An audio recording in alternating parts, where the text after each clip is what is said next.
but we need a change in how we deal with challenges. Fragmented processes yield fragmented and unjust solutions. We cannot continue just patching things up here and there. We need a comprehensive, I would say a global plan. We need a summit of the future plan. And I hope in the next weeks we will be able to get to that.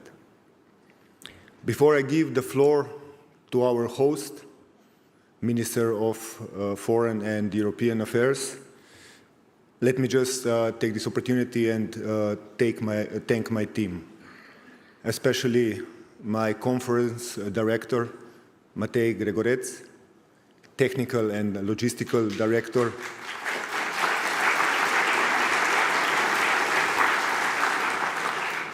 Urška Volk-Kovačić, and their teams. Without them, nobody of us would be actually here today. Maybe except me, hiding in some corner of the festival halls. Same goes for our partners and friends who support us over the years. And now, let the 19th Bled Strategic Forum begin. Allow me to pass the floor to the Minister of Foreign and European Affairs and the host of the event, Ms. Tanja Fajon. Minister, the floor is yours. Thank you.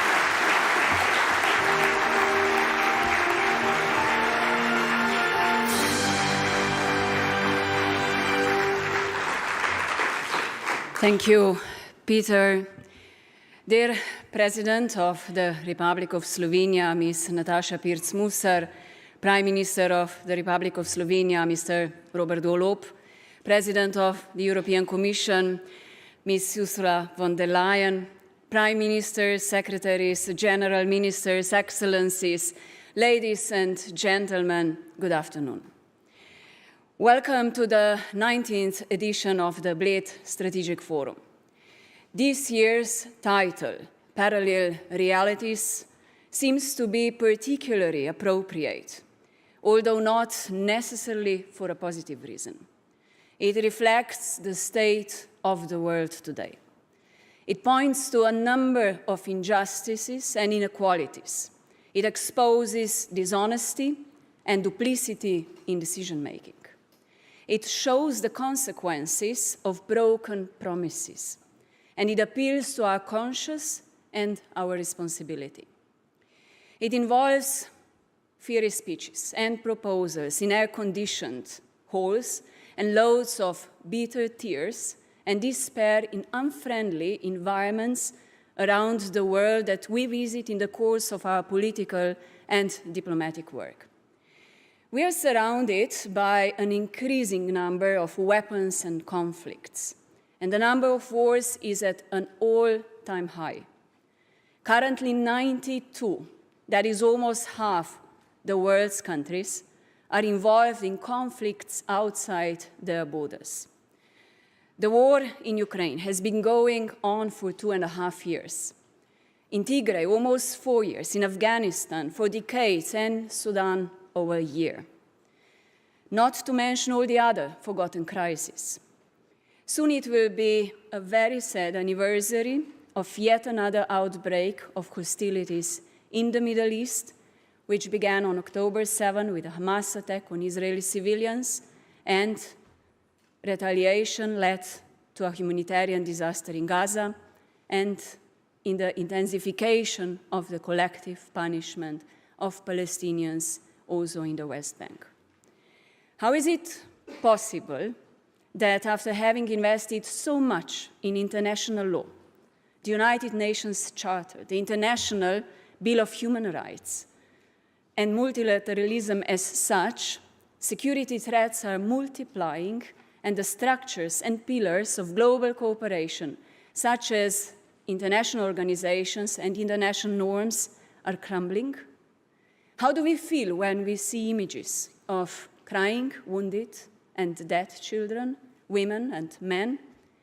Why have we reached a point where actions are described as impotent important but worthless or meaningless phrases.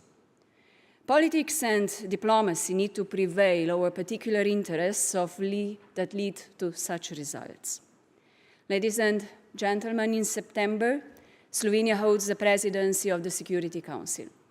Our country takes the responsibility very seriously. We will work tirelessly to ensure that our voice is heard, even if there is a degree of frustration and not seeing results on the ground. We will work despite the feeling of powerlessness, even when a veto is cast. And if we hear WCNSF during the debate, we will work even harder. Does anyone know what WCNSF stands for? Wounded child, no surviving family. It is an official new acronym in the health vocabulary of Gaza. It inspires a feeling of despair. But on the other hand, all this gives clarity about what was expected, what was demanded, and what was not respected. And one day, it will be a source of reflection. The Security Council has made clear what it wants. The 4 resolutions adopted would create a new reality if fully implemented. The responsibilities of each UN member state are clear, based on the statements made by the members of the Security Council, and in the absence of Israeli compliance, I believe we need to enforce implementation of the resolutions. I'm aware that this will be a very difficult political question for many in the Security Council. And speaking of responsibility, I call upon other countries to recognize Palestine as a sovereign and independent country, and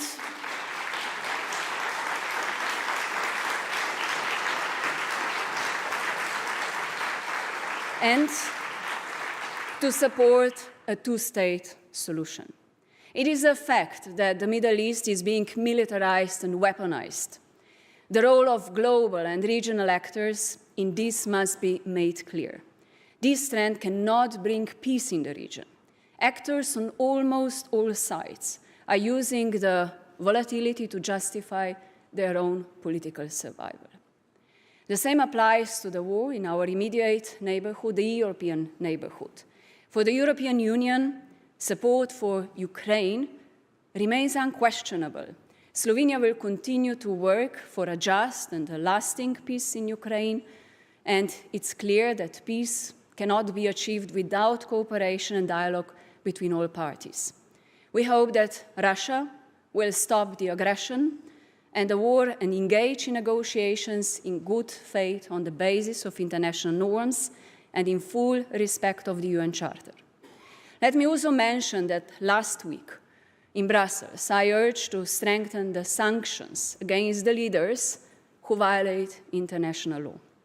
I also called for an urgent humanitarian ceasefire so that children in Gaza can be vaccinated against various diseases, notably polio.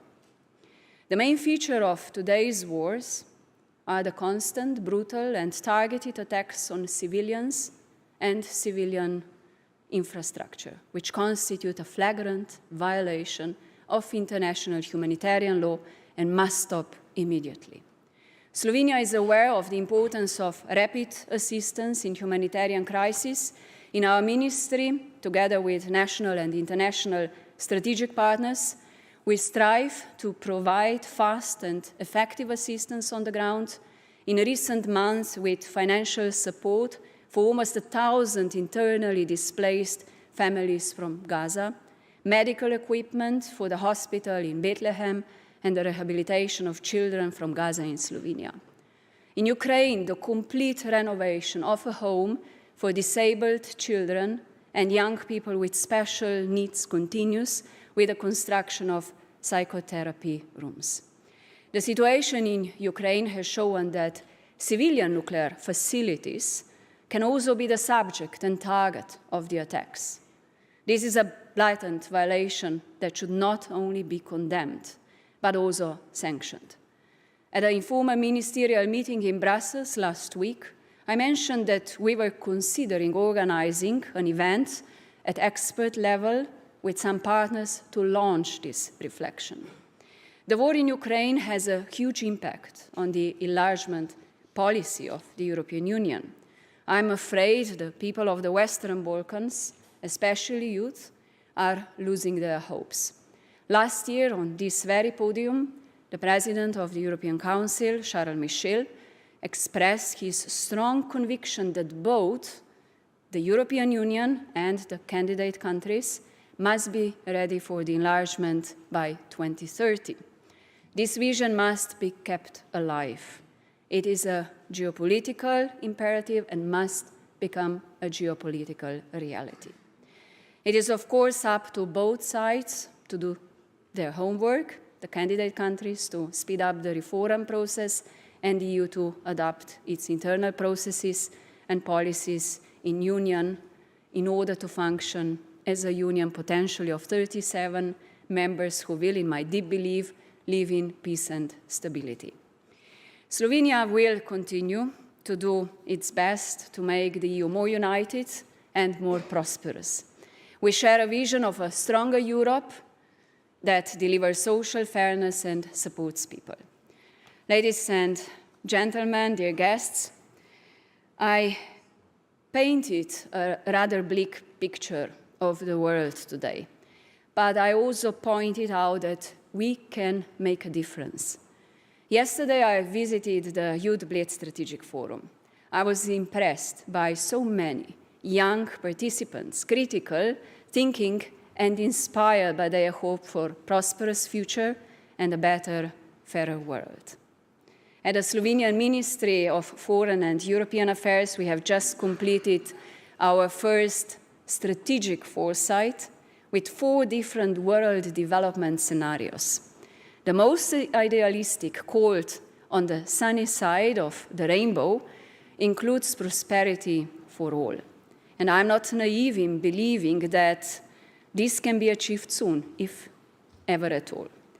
But to create the conditions for everyone to enjoy their human rights, including the most basic, the right to live, one must remove vanity and hypocrisy from our equations and replace them with responsibility and empathy. In mathematics, the lowest common denominator is used for addition, subtraction, and comparison. But these are just numbers. The lowest common denominator of world order can only be one: peace. Political, economic, and other equations that ignore it are simply wrong. They have a horrible result: victims who are not numbers, but human beings. I appeal to all of us to make and implement decisions with the highest possible degree of moral responsibility. There is no other way to make the world a home for all. I wish you all very fruitful discussions and a very pleasant stay in Bled. Thank you.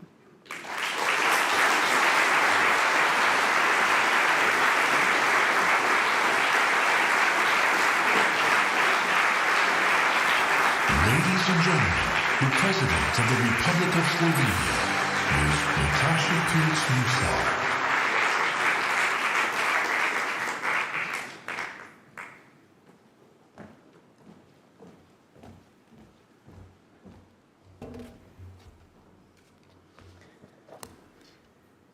Mr. Prime Minister, Mrs. Deputy Prime Minister, Madam President of the European Commission, other Prime Ministers, Your Excellencies, ladies and gentlemen, distinguished guests. We gather today at a moment of profound consequence. The year 2024 stands as a crossroads for humanity, where the decisions we make will shape the contours of our shared future. Over the last few years, the world has been shaken up by a global pandemic, extreme weather events linked to the deepening of the climate crisis, rising food insecurity, global economic and financial uncertainty, blatant violations of the UN Charter and international law, continuation and even escalation of prolonged conflicts and the emergence of new ones, as well as, yes, disrespect for human rights and attacks against gender equality. At the same time, it became clear that the achievement of Agenda 2030 and its sustainable development goals is lagging far behind its targets. Our strategic vision must be one of unity, resilience, and a shared commitment to the betterment of the people. First, let us acknowledge the complex and interwoven crises that demand our immediate attention. The ongoing climate emergency continues to wreak havoc across our planet, with record heat waves, devastating floods, and raging wildfires becoming distressingly common. The path forward requires bold, collective action that transcends borders and politics. We must redouble our efforts to transition to a sustainable, low-carbon global economy and support the nations and communities most vulnerable to climate impacts. For us, the developed world, we should lead the way towards a sustainable future and learn how to live with less but better, and simultaneously support those who are lagging behind. The triple crisis of climate change, biodiversity loss, and pollution presents a major security, political, and socioeconomic challenge for the international community as a whole. The growing number and the scope of natural disasters, as well as extreme and rapidly changing weather patterns everywhere across the globe, must be a wake-up call to us all that we need to step up our climate action. We need to make sure that we leave the world a better place for future generations. Implementing the right to a safe, clean, healthy, and sustainable environment is therefore of key importance.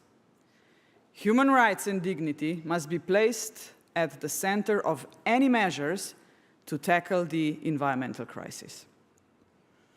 Furthermore, the world today faces an unprecedented water crisis. Competition for water is increasing as water scarcity becomes an ever-increasing cause of conflict. Slovenia has been calling for accelerated action on water-related challenges globally, emphasizing the relevance of water for human development, preservation of ecosystem, climate resilience, and peace and security. Being a strong believer in the value of transboundary water cooperation, we are a member of the Transboundary Water Cooperation Coalition. We will host the 10th meeting of the parties to the UN Water Convention this October in Ljubljana and take over the chairmanship of the convention for the next 3 years. The steep increase in global food insecurity, which threatens to destabilize further already fragile societies and to exacerbate armed conflicts, leading to regional and global instability, should be of great concern to us all. Famine, ladies and gentlemen, has no place in the 21st century. Slovenia is a strong supporter of the international efforts against famine and is highly committed to contributing to global food security. I am also very worried about the alarming escalation of geopolitical tensions in the world. In many regions, the specter of conflict looms large. The return of great power rivalry, complete with the proliferation of advanced military technologies, has increased the risks of misunderstandings and miscalculations. We must reaffirm our commitment to diplomacy and the principles of international law and work tirelessly to resolve disputes through dialogue rather than force. The United Nations, with its unique legitimacy, remains an indispensable forum for these efforts. The world today is not the same as the world in 1945, when the United Nations Charter was adopted. Therefore, we need to strengthen and upgrade global governance and adapt multilateral institutions, including financial ones. But let me be clear, the multilateral system rooted in the United Nations Charter must remain the cornerstone. We need to work on rebuilding trust, strengthening global cooperation and solidarity. Slovenia is currently serving its term in the UN Security Council. One of the motivations for our candidature to serve on the Security Council was precisely to improve the challenged state of affairs in the UN. For that, we need to work in concert with other states, including small ones. We must listen to all voices, not only the voices of big and influential international states and other actors. In the first 8 months of the UN Security Council membership, Slovenia has followed its commitments from the campaign to be an active, open, transparent, and constructive member. We have focused on efforts to bridge the polarization in the Council and to help move the process in the Council forward. There is a growing need for the international community to overcome existing geopolitical divides and to address new threats and challenges to international peace and security, as well as to be able to effectively respond to humanitarian disasters, as we are witnessing in Palestine, Sudan, Ukraine, and elsewhere. In the words of Secretary General Antonio Guterres, peace is more than a noble vision. It's a rallying cry and a call to action, and it is humanity's greatest responsibility. The growing number of conflicts and their increasing cruelty continues to astound me. For 2.5 years, Ukrainian people have been courageously fighting for freedom and independence. For 2.5 years, Russia has blatantly violating all norms and principles that we agreed on together to make the world a better and safer place. But as long as the UN Charter and international law are being ruthlessly trampled, as long as civilians are suffering and towns are being reduced to piles of rubble, we will not tire of condemning the Russian aggression and upholding the universal principles that guide us all. I have recently been in Ukraine. It broke my heart to see and hear about so many lives being lost, families being torn apart, and childhoods being destroyed forever. But it is not only Ukrainian people who suffer because of this senseless war. Even though the war is raging on European soil, it is also not only a European matter. Its repercussions have been felt across the globe. Food insecurity has put the lives of millions in danger. So have the attacks on and around nuclear facilities in Ukraine. Yes, we all want peace, but let us be clear. While there are 2 warring parties, Russia is the aggressor and Ukraine is the victim.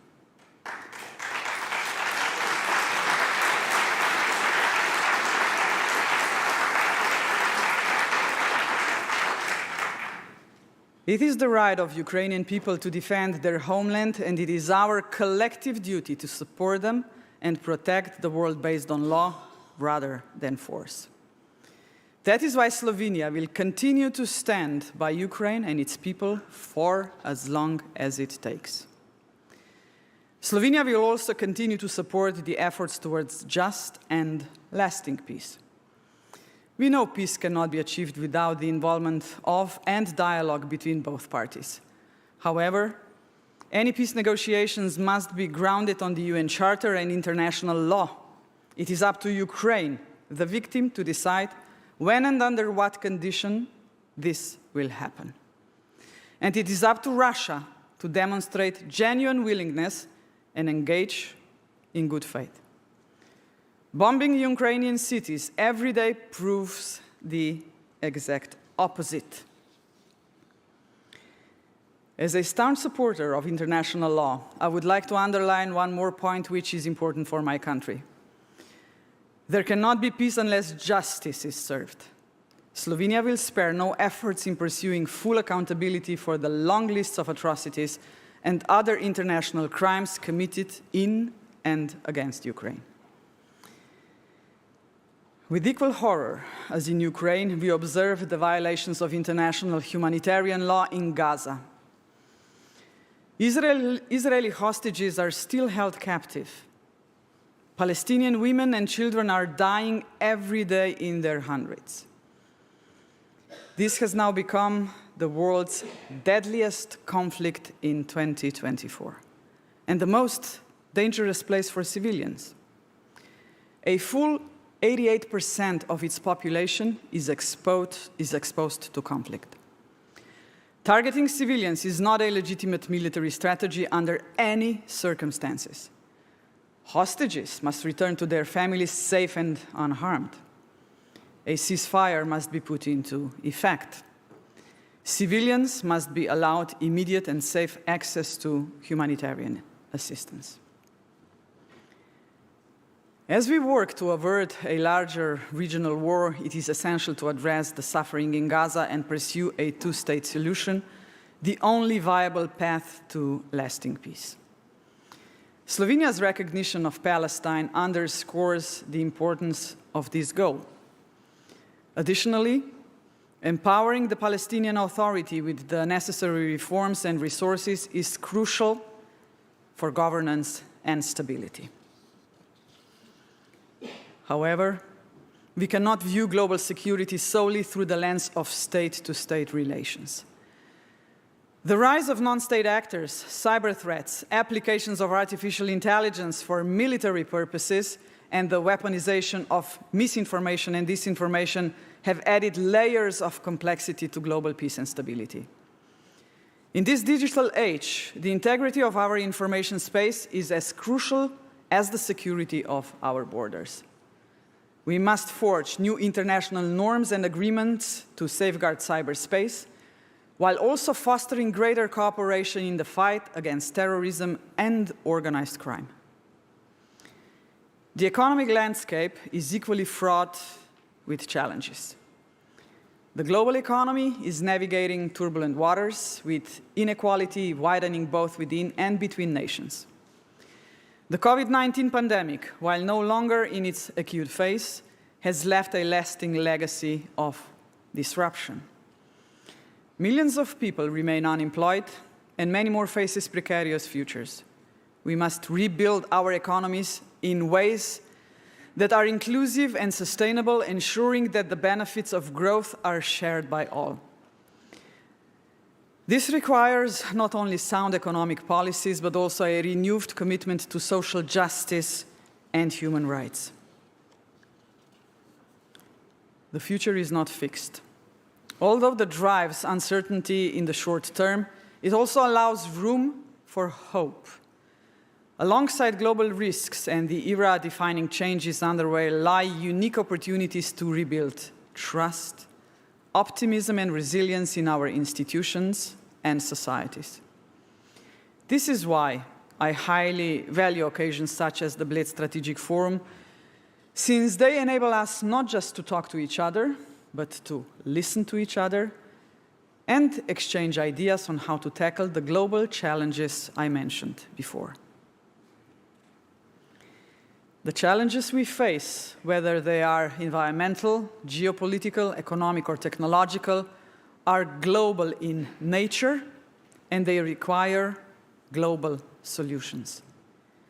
We must reaffirm our commitment to multilateralism, strengthen our international institutions, and foster a spirit of cooperation that transcends narrow national interests. Finally, ladies and gentlemen, let us remember that the ultimate goal of our efforts is to create a world where all people can live in peace, dignity, and prosperity. And dear guests, this is not an idealistic aspiration. It is a practical necessity. In an age of unprecedented global challenges, our fates are more intertwined than ever before. We must act with the urgency that this moment demands, guided by the principles of justice, equality, and above all, mutual respect. Together we can build a future that is worthy of our highest aspiration, a future where humanity's potential is fully realized and when the world's most pressing challenges are met with resolve, creativity, and compassion. Ladies and gentlemen, I would like to thank you all for coming to my country. I wish you are going to enjoy your stay in Bled, in Slovenia, and I wish you to have many fruitful conversations, and let us try to do something for the better world together. Only together this is possible. I firmly believe in that. Thank you very much.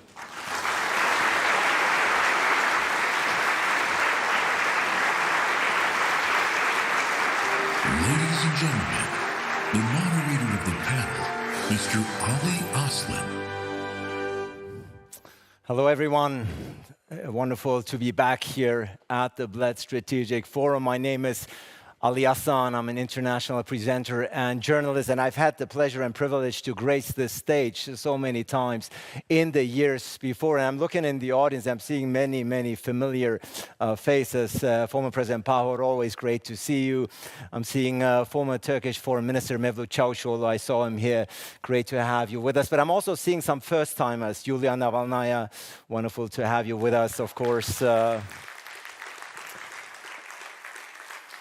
We'll be seeing you up there in a moment. Gary Kasparov, I'm seeing him here in the first row. First-timer, I believe. It's great to have you with us indeed. So as you can see from the names, and of course many, many Western Balkan leaders whom I have the pleasure of sharing the stage in just a moment. But it is really, truly delightful to be back here at the Bled Strategic Forum. And those who've been here before in previous years, they know that this was a relatively small regional conference. But look at it now. It's a full audience, many people waiting in line still to get in, if you will. And I think that speaks a lot to the efforts and credits of the Slovenian government, of course, the current one, the previous ones, to Tanja Fajon, the host, Peter Gürk, the Secretary General, and his team. Let's give him another round of applause for this really great accomplishment that they have managed here over the years. And so much so has the BSF, the Bled Strategic Forum, gained in international reputation that word has spread all over the globe, including New York and the United Nations. The UN Secretary General, Antonio Guterres, would have loved to be here. Unfortunately, his schedule prevented him from being with us in Slovenia, but he still didn't want to pass up the opportunity to address this very distinguished audience. Let's see what he had to say. This year's Bled Strategic Forum comes at an opportune moment as Slovenia assumes the presidency of the UN Security Council. I congratulate Slovenia on the vital responsibility during these crucial months. You gather as our world is beset by challenge after challenge: poverty, hunger and inequality, climate chaos, a global financial architecture that is not providing an effective safety net for developing countries, a flouting of human rights, international law, and United Nations Charter around the world, and ferocious conflicts that are inflicting suffering, misery, deaths, and the largest displacement of people since the Second World War. Your team, a world of parallel realities, pinpoints the problem. We are living in a world divided. Healing this divide and tackling the challenges facing us requires finding common ground solutions. Solutions such as accelerating action to achieve the Sustainable Development Goals, reforming today's outdated, dysfunctional and unfair global financial architecture so that it better represents developing countries and responds to their needs, tackling the climate crisis and anchoring economies in renewable energy, standing with the world's most vulnerable people, including those living through conflicts and humanitarian emergencies, and recommitting to the timeless values and the principles of the United Nations Charter, peace, sustainable development, human rights, and upholding the dignity and equality of every woman, man, and child on earth. This month's Summit of the Future is a chance for leaders to put forward new solutions and commit to action that can revitalize the multilateral system and build trust in what we can accomplish as a united human family. Across all this important work, I know we can count on you. Let's bridge divides and bring people together in common purpose for a better future. Thank you so much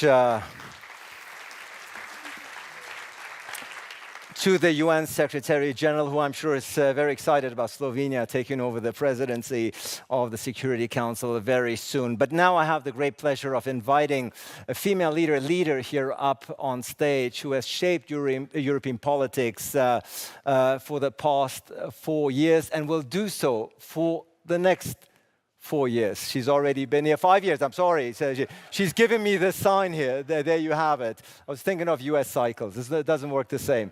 5 years, you have an extra year, so more work to be done. I'm looking forward to that. So for the next 5 years, a lot of challenges that Europe will be facing. We've already listened to the speeches prior, but of course, she will embark on a very challenging, but hopefully fruitful endeavor. She was already here 2 years ago. We're delighted to welcome her back, the President of the European Commission, Ursula von der Leyen.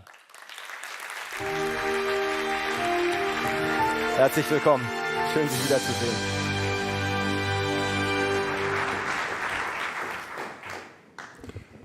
Thank you very much, Prime Minister Gallop, President Musar, dear Nataša.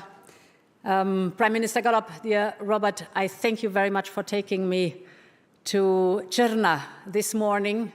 I had the opportunity to visit Črna, to be back in Slovenia, to the stunning beauty of Slovenia, but I was there last year, right after the devastating floods, an effect of climate change. We should not fool ourselves about that. It is something which we will see more often. And it was heartwarming and welcoming to see how much progress has been done compared to last year. Last year, destruction, devastation, everything covered with mud, people desperate, of course. Today, reconstruction, recovery, cooperation, amazing people with solidarity working together. And indeed, you know that Europe is by your side. And I could reassure the people of Črna, but of course the people of Slovenia, Europe will stand by your side to work on the recovery and reconstruction after these devastating floods. You can count on us.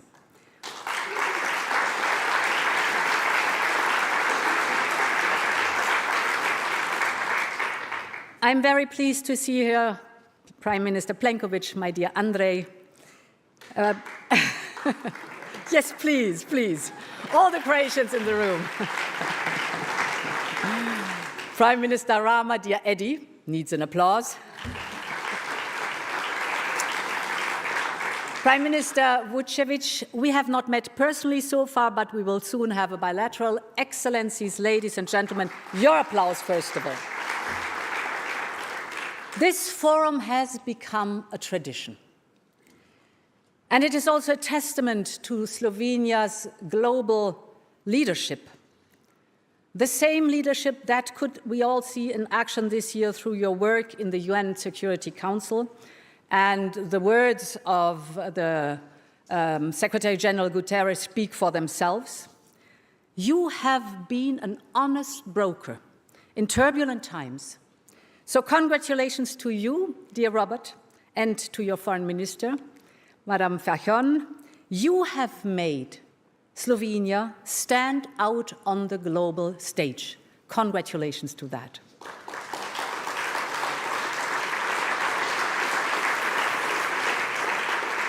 Now, the title of today's Bled Forum is A World in Parallel Realities. And yes, it is a sobering assessment of the new environment we live in. We've just heard it. This is a moment of fracture for the world. And one of the main fault lines has opened up right here on our continent. Russia has chosen to burn its bridges with its European neighbors by invading a peaceful country. Putin and his cronies have shown that they do not believe in a global order based on rules.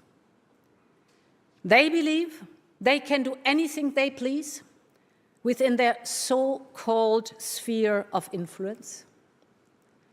And dear Yulia Navalnaya, we have not forgotten the fate of your brave husband, Alexei Navalny.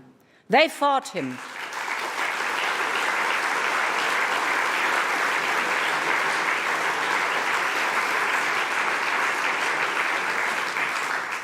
The Kremlin's cronies fought him.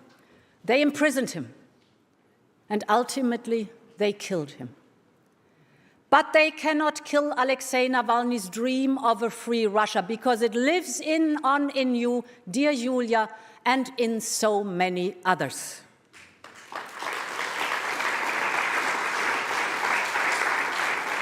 Ladies and gentlemen, I was asked to focus on the Western Balkans, and I'm very happy to do so. Throughout history, this region has often been a frontier between worlds, between East and West, between North and South. But its new generations have chosen a different path. They have chosen to be part of a common European family. They have chosen to travel, to trade together, to thrive together with their European neighbors. The current Russian leadership, living in the past, refuses to accept this simple reality.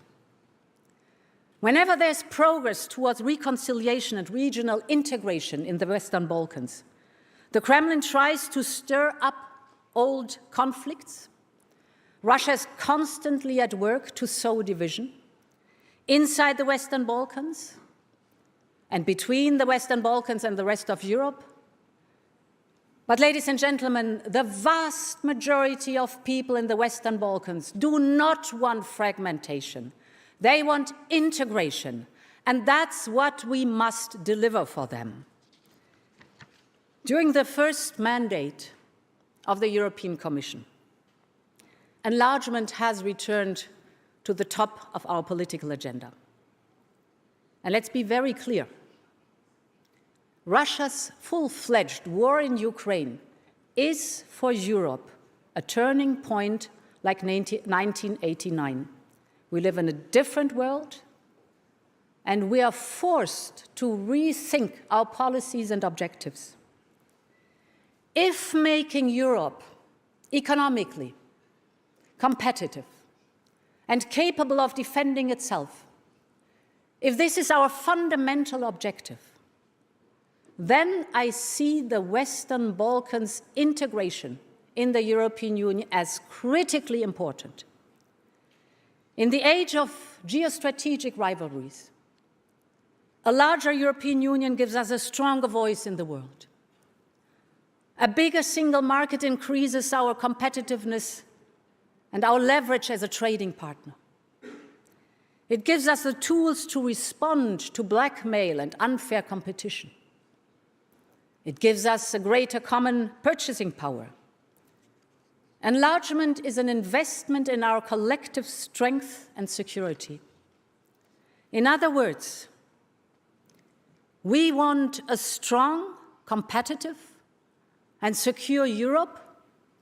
Well, this includes the Western Balkans as well as Ukraine and Moldova in our European Union, and all those whose European aspirations are matched by their deeds. And this is why we have instilled new life into the enlargement process. We have started accession talks with Albania and North Macedonia. We started accession talks with Ukraine and Moldova. Bosnia and Herzegovina can be next in line. And I want to thank explicitly Slovenia for your relentless work on this. Many thanks for that. You are really a good friend of Bosnia and Herzegovina.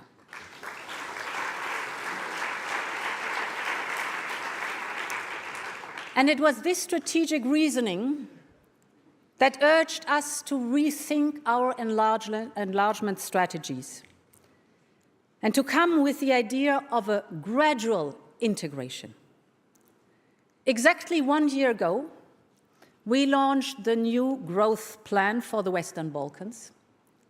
And this work is beginning to show results. And let's pause for a moment and celebrate these achievements, of which you, the Western Balkan leaders, should rightfully be very proud of. Tirana is Europe's fastest growing airport. European companies are setting up shop in Serbia and Bosnia-Herzegovina at an accelerated pace. Kosovo's economic reforms have been heralded by the IMF and are generating economic benefits. North Macedonia's investments in infrastructure are a source of inspiration. Montenegro has just seen its credit rating upgraded on the back of its sound policies. By the end of the year, 3 of you could already join our single euro payment area, and this will generate savings of over 500 million euros every year once you are all in. Dear friends, it's not even a year since we formulated this objective. Now it's an emerging reality. I think you can be so proud of it. Congratulations to that work.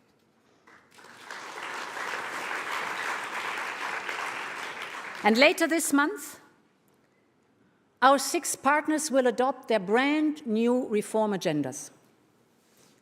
They have identified some far-reaching and often overdue reforms, ranging from justice reform to the fight against organized crime, from public procurement to electricity market integration. These new reform agendas are linked to 6 billion euros in European investment. Every reform will unlock new investment. So this growth plan is basically the same model as our own recovery plan. You know it, Next Generation EU. The principle is reform gets investment. And when all these reforms will be completed, each partner will receive roughly as much aid per person as the Western Balkans would under the European Union's cohesion policy. This is a huge step forward. And why is it so important? It is important because the European Union is in the process of reinventing itself in the new geopolitical context. And we want our Western Balkan partners to be active participants in the conversation on the future of the European Union. And as we have many friends here today from our candidate countries in the audience, let me be very clear. I want our work to speed up even more. In the next Commission, enlargement must be a full-time job that allows undivided attention. And this is why I will appoint a dedicated commissioner for enlargement. Let's write history together.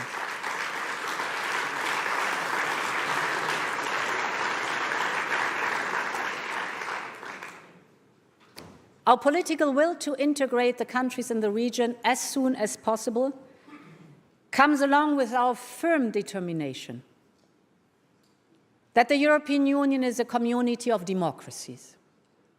Any compromise with our democratic principles would be fatal to achieving our objectives. Both EU member states and the countries in the Western Balkan region will face tough choices. Bilateral disputes should be dealt with. Integration in the European Union will depend on governments making difficult and, yes, sometimes unpopular decisions. But this is the time we live in. Postponing decisions means making wrong decisions.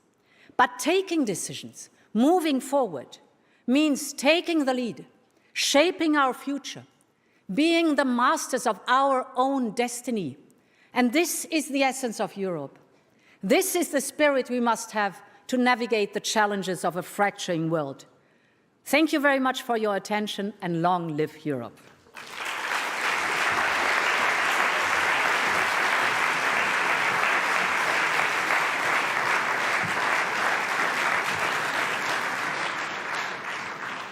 Thank you so much to the President of the European Commission, Ursula von der Leyen, for your remarks and for your attendance. Thank you so much indeed. And of course, you've provided a perfect segue. You've talked in detail about enlargement, and that's what, amongst others, what the next panel here on the stage will be all about. And I'm delighted to be shared by 4 very strong and outstanding leaders from this region. For the Leaders panel, ladies and gentlemen, please welcome the Prime Minister of Slovenia, Robert Golob, the Prime Minister of Croatia, Andrej Plenković, the Prime Minister of Albania, Edi Rama, and Prime Minister of Serbia, Miloš Vučević. Always good to see you. Pleasure. I'm all the way on the left. You see the names. You see the names. Good to have you. Wonderful to have you all with us. Prime Minister Rama, whenever you and I are on the stage, things tend to go viral. I think this is why they put me close to you. Because we have Turkish roots together, yeah. Well, there you have it. But Prime Minister Golob, I want to give everyone here on the stage a quick opportunity to react to what the President of the European Commission just said. She says she's going to appoint a full-time commissioner in charge solely for EU enlargement. I want to give you a chance to respond to that directly. Okay. Now it is. Okay, first, greetings to the audience, President, all the excellencies. I think that it is the right response to the times that we live in.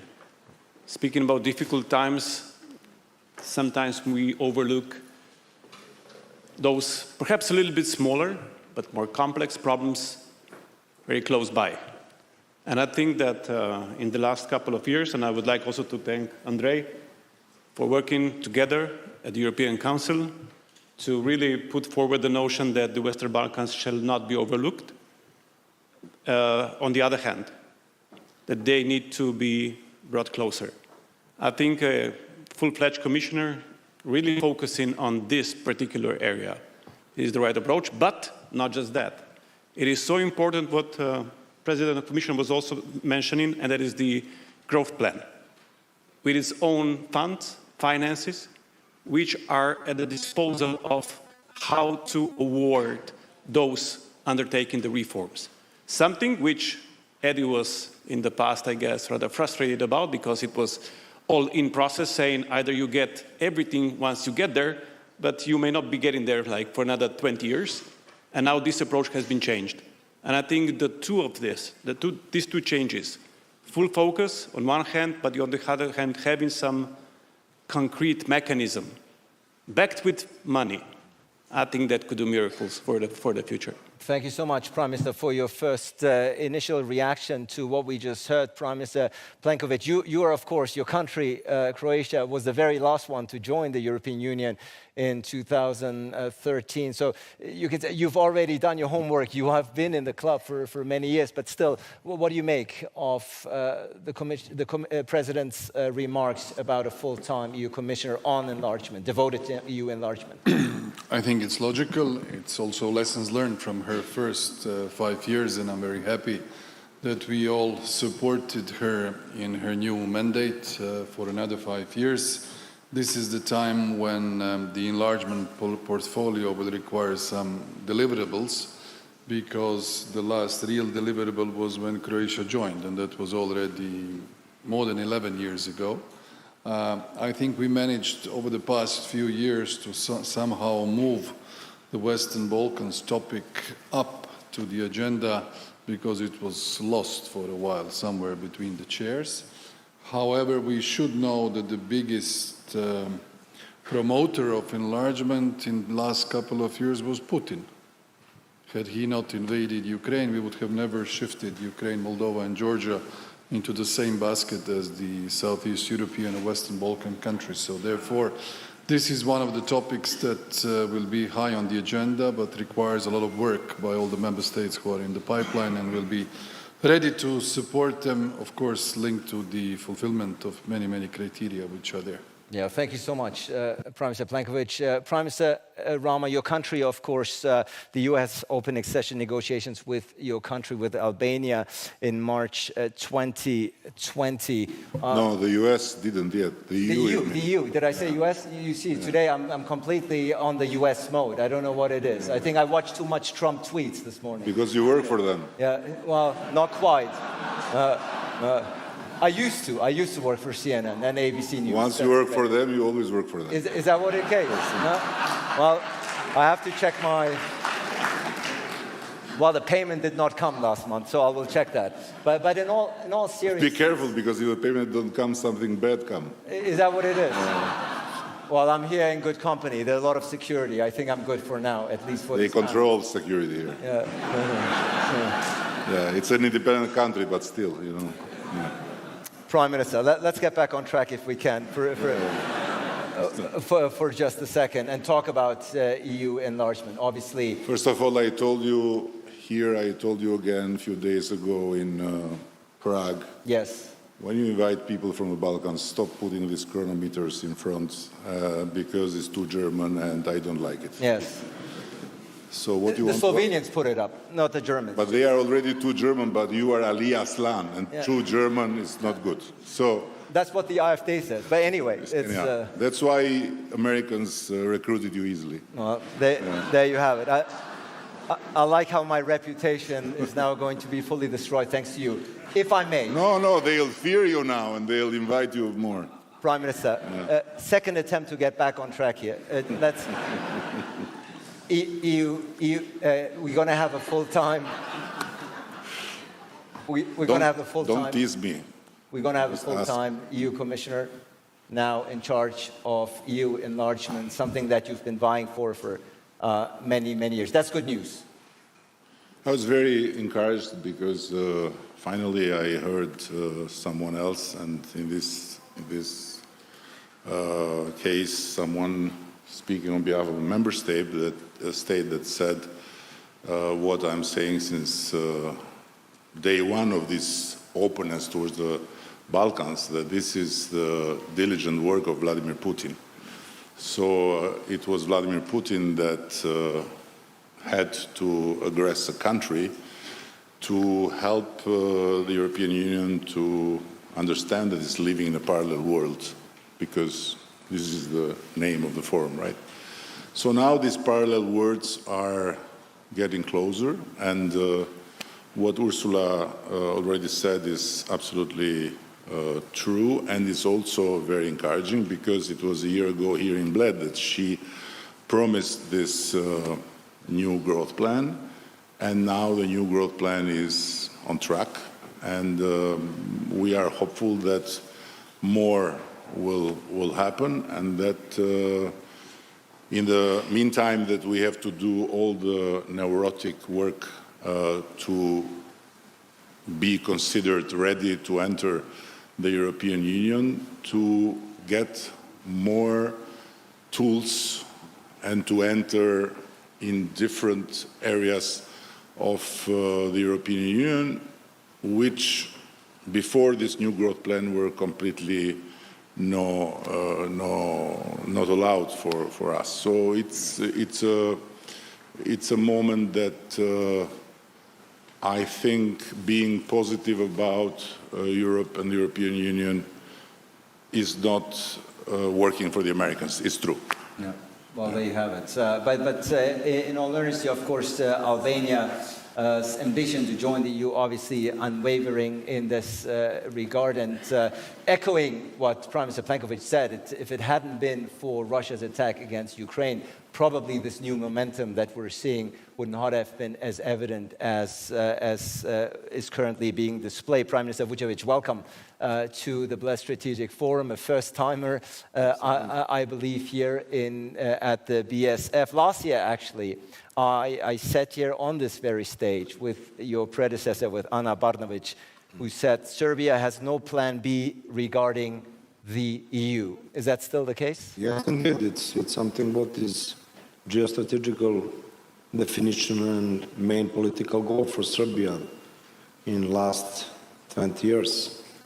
Something what we didn't change and we don't want to change. regarding the speeches that we heard from the President of European Commission and, of course, President of the Republic of Slovenia, Minister of Foreign European Affairs, is something that should encourage us from Western Balkans. Sincerely, I would like that we heard some data about Serbia and concrete results that has delivered in our European path, because we are very proud of that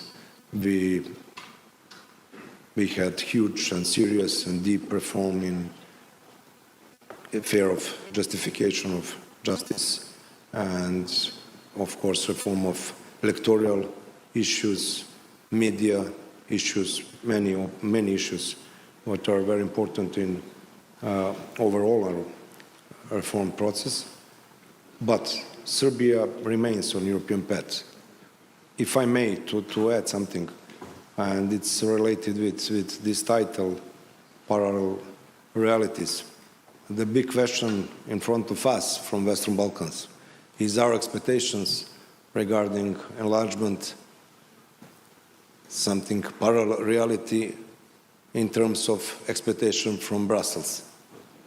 I would like that it's not, that we have the same goal and it could be successfully delivered in next period. I cannot say is it 2030 or some another year, because in previous periods we were bombed with many dates and years, and unfortunately it didn't happen. But I believe that in upcoming periods, especially what Madam President of the European Commission said very clearly, that next commissioner will be fully dedicated to the process of enlargement, will be something what brings good news for Western Balkans. And I'm not happy if we needed to see some war in European territory and to understand the importance of rounding off or encompass complete European territory, including Western Balkans. I think that Western Balkan states and people deserves this much before. Yeah, the Western Balkans certainly a very vibrant region with vibrant countries, and their addition to the European Union, I think nobody in Brussels or beyond would doubt the valuable contribution that they would make. Prime Minister Golob, of course, during the opening speeches, both from the President of the European Commission, but of course also your Deputy Prime Minister, Russia's war against Ukraine was very much at the forefront. It is a war that is now in the third year. Your country's support for Ukraine has been unwavering since the start. We heard it also before. Is this, in some European capitals, you sometimes get a sense there might be a war fatigue, some waning support perhaps amongst the public. Is that when you travel around Europe and speak to your counterparts, is that the sense that you're getting? Or would you say that Europe remains committed as fully committed since day one? Well, honestly speaking, I wouldn't say I need to travel that far. You can go to Ljubljana and you can experience that. I think it's all around us. It has to do with increasing Russian propaganda as well. Which is all over. We could see it in action during the EU elections, but even before. And it's an ongoing battle regarding what is the truth, which is also an ongoing battle when it comes to other issues regarding Russia, like the opposition and what the regime is doing to its own people, not just to Ukrainians. So I think it's just something that we need to take into account, never fall asleep, and keep diligently working upon, but also recognizing people that are doing much more difficult job while fighting the regime from the inside, exposing their lives. And I have to admit that, and my condolences again, and I was really sorry to hear that we were this close to get Mr. Navalny out of it, because the exchange that was undergoing was really including himself, but it could be also that sentence that he was included. That really, so it's a perplexing word, and we are dealing with people that are very hard to predict, and usually not having any good in their mind. So, expressing my deepest gratitude for those working from the inside, which does not apply, and I need to be honest, to Russia only. It applies also to Israel. And this is one of the controversial topics for today, but I think that wherever the opposition goes against a regime which is violating humanitarian and international law, we need to support it. And for that reason, I also congratulate all those voices within Israel claiming for peace and asking Netanyahu to stand back. I think this is the only way forward.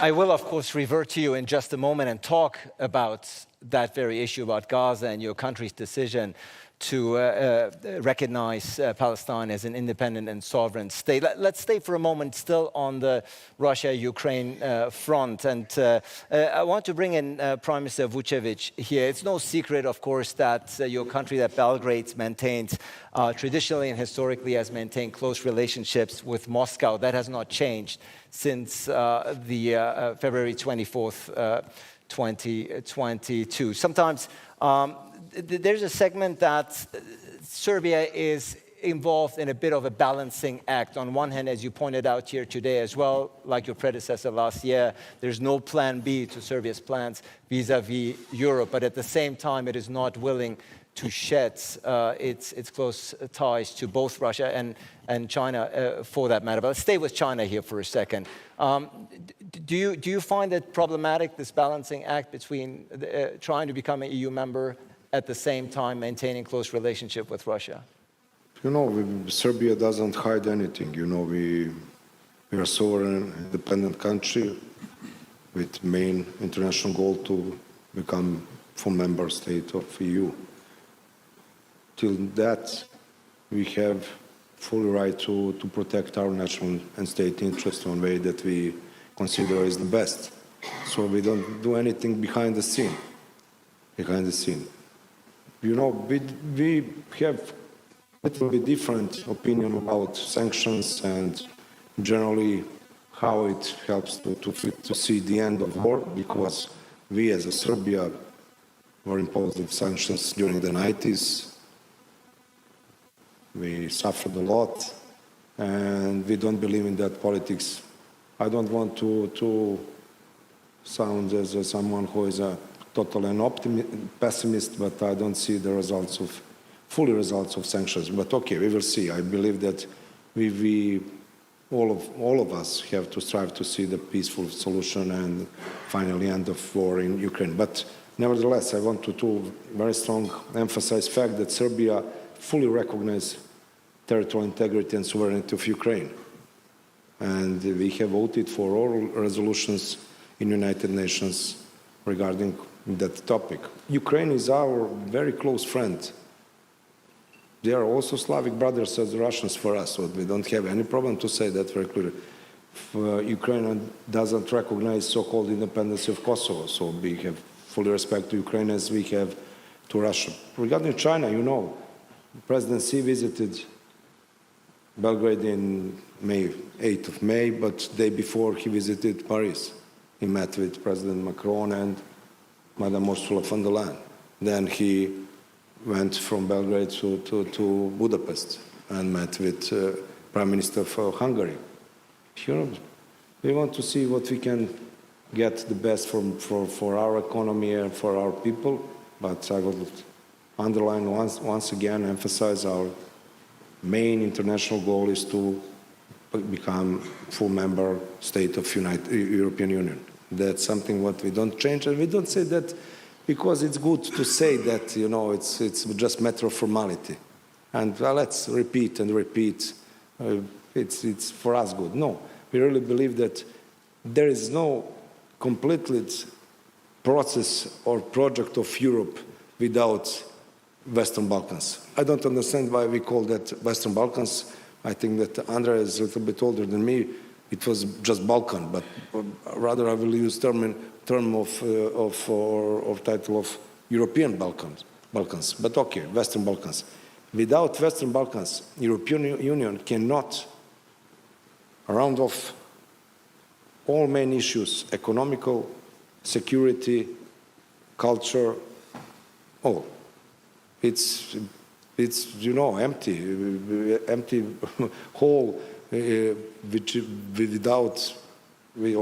without this territory you cannot speak about completed Europe. Yeah. And we don't have any problem to see that some former Soviet republics, we are speaking about Ukraine or Moldova or Georgia even, have their own accession process. It's okay for them, but it's not fair.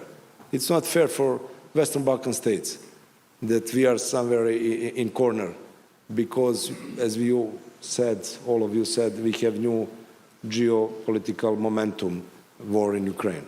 But okay, we understand that, but you have also to count our efforts from Western Balkans, that we are also part of Europe. And I think I think that it should be also part of Europe. Is nobody here in this room or beyond? No. I just want to close our positions when we are speaking about. Absolutely. Well taken, well received, Prime Minister. Indeed, you've laid out the necessity or your priorities in this East-West Balancing Act, and as you pointed out, the recent visit by French President Macron certainly a boost from the Serbian perspective. And Chancellor Scholz.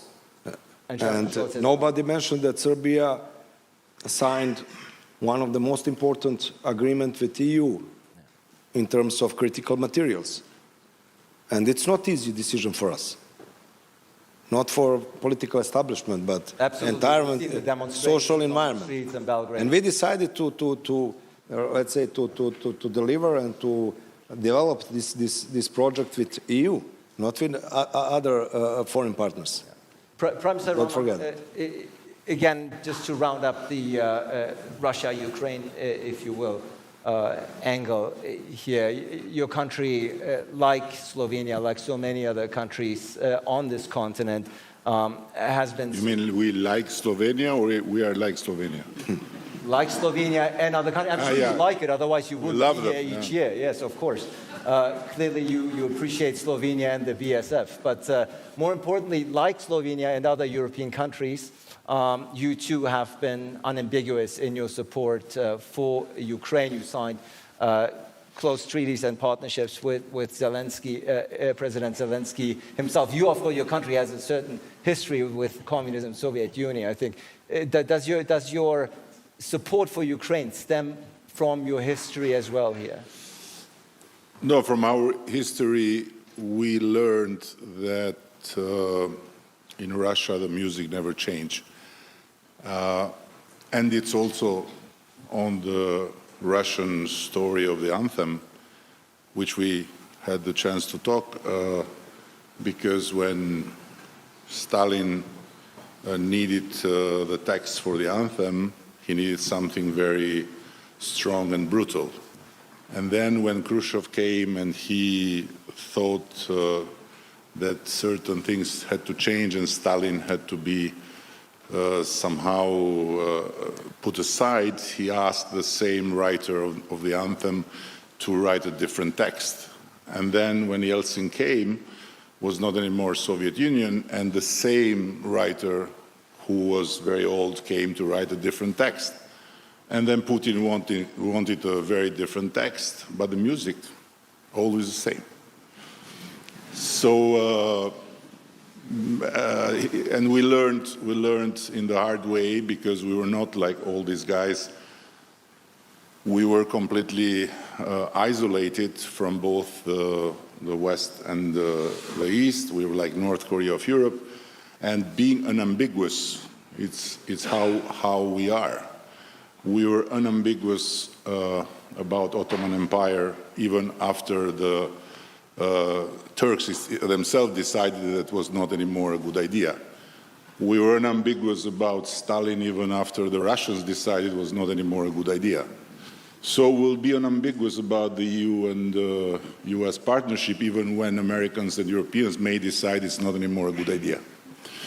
So we are fully behind Ukraine, also for a very simple reason, that it looks like completely unreal and surreal that in our time a country in Europe can decide to change the borders brutally, by force, by taking what pretends to be its own part. And this is completely not possible for us.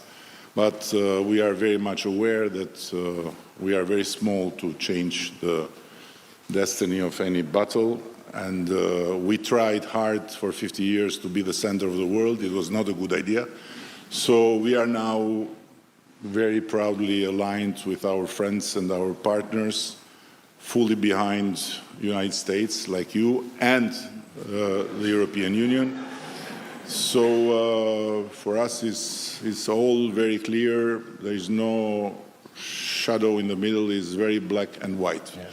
I just want to add one thing, which I don't really understand about the democratic countries and about the big democracies, not about us, is this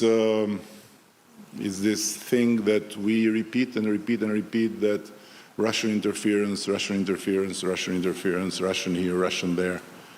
And I also heard the president of Bled forum to say, I believe in humanity.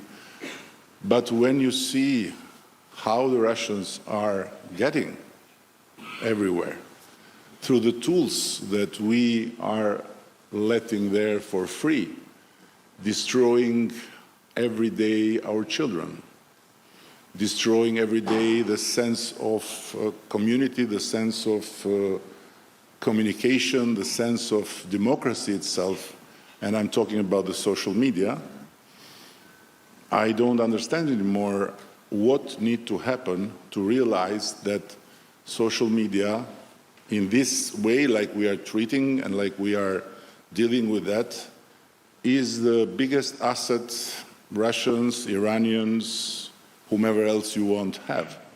And I would stop by saying, look at the TikTok version in China.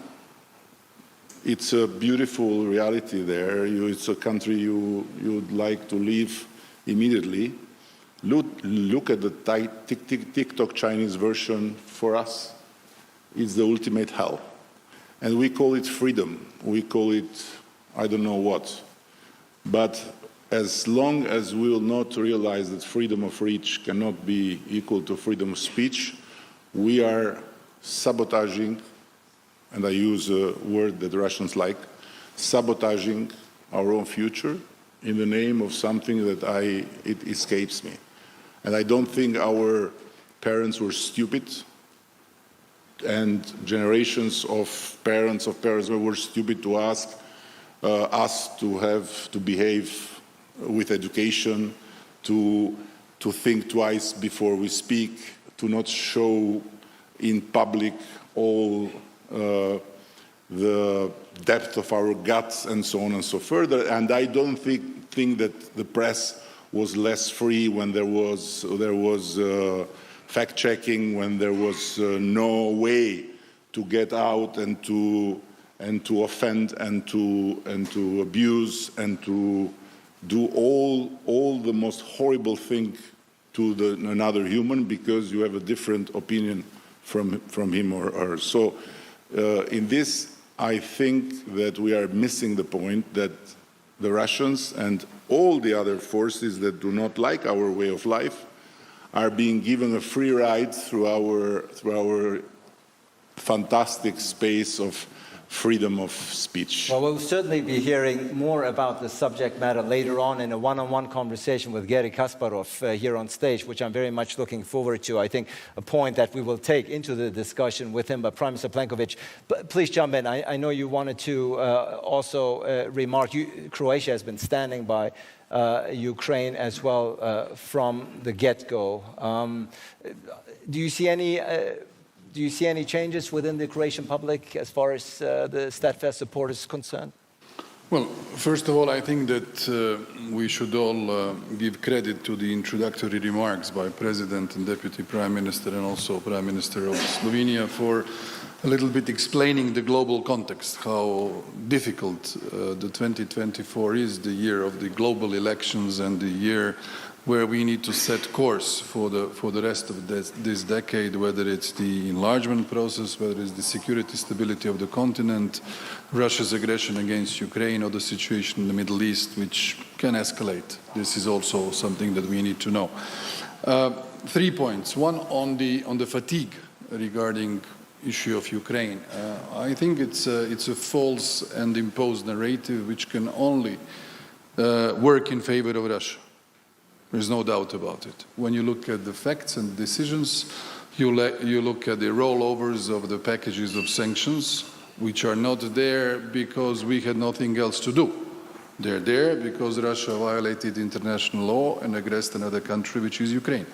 I have to mark that Serbia was not also under Milosevic, under sanctions regime, because the United Nations and others had nothing else to do. It was due to the behavior, the aggressive behavior, and this is the point. This is one of the instruments which is a response. Second point is the support for Ukraine, militarily, politically, in economic terms, in reconstruction terms, is strong. We had strong debates about 7-8 months ago. We had one member state who stalled us and slowed us down in passing a 60 billion euros package for Ukraine, but eventually it was done. And this is important to note. So my feeling is this, despite the fatigue narrative, the support is very strong. The critical element is the mood and the willingness to defend its country within Ukraine. This is the key point. And I think that the efforts for peace, whether they come from the process that is now, let's say, linked to Switzerland, or whether there are some other initiatives, is also important, but we don't need just any peace. We need a just peace with respect of the territorial integrity of Ukraine. Otherwise, the message which is sent, okay, after 2 or 3 years there is fatigue, we'll acknowledge the status quo, and hop, there goes the territory and all of those victims. So we can't agree to disregard for the fundamentals of the work of the world in 2024. If we do that, then the door is open to any autocracy to basically bite away any democracy where they can and use the power of the strongest. Otherwise, the whole system will collapse. Absolutely. Thank you so much, Prime Minister. Prime Minister Rama, you won't like it, but we have less than 10 minutes to go. So there's still some issues I want to touch upon. And Prime Minister Golob, of course, both you and your foreign minister on this very stage had already touched upon the issue and topic of Gaza. Your country famously has followed Spain, Ireland, and Norway by recognizing an independent and sovereign Palestinian state. You tweeted on the day, you said Slovenia's recognition of Palestine as a sovereign and independent state sends hope to the Palestinian people in the West Bank and in Gaza. What compelled you? What compelled you to take this important step, Prime Minister? Well, there are many reasons, but let me revert back to Ukraine and see how everything's connected. At the beginning of the aggression, Slovenia helped with all kinds of equipment that we had. Now we don't have any equipment left because we sent it all. But then when I met with President Zelensky, what was it, perhaps 2 months ago, and I asked him, how can we help? And he told me, well, we are losing the narrative in Global South about the double standards. And Ukraine needs support in Global South by countries like Slovenia, who has a very good reputation among the Global South countries. You know why? Because of our position regarding Palestine. So we are not doing it for this reason, but this is to show how double standards is really one of the issues with, unfortunately, most of member states of Europe do not put enough emphasis on. We do. And we were proud to stand in the company of Norway, Ireland, and Spain, sending the message to the whole world, not just to the Palestinian people, that we understand what is our moral obligation. It's not just lawful obligation because of international law, it's a moral one. It was a small sliver of hope, but every hope that we can send to Palestine is better than doing nothing. But predictably,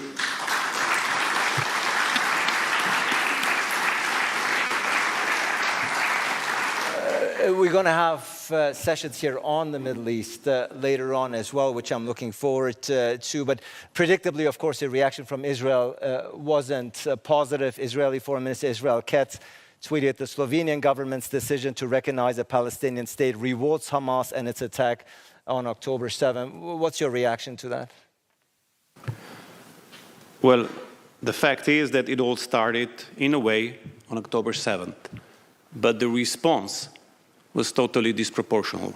At the beginning, what we witnessed was catastrophe. Then we witnessed horrors on the Palestinian side. Now what we witness, we don't really believe what Netanyahu is doing is really wanting to liberate the hostages.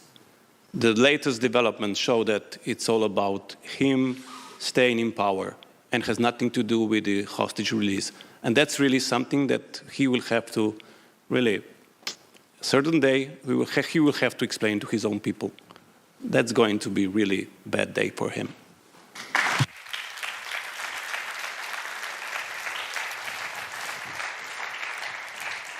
Just listening to you, it's very clear that you feel very passionate about this subject matter. Again, more discussion on that topic to follow. Keeping the time in mind, I want to do one quick final round where everybody comes in. As has been already pointed out by Foreign Minister Fajon, we have the Young Bled Strategic Fellows each year. Very great group. Where are they? Can we see a show of hands? Right there in the back.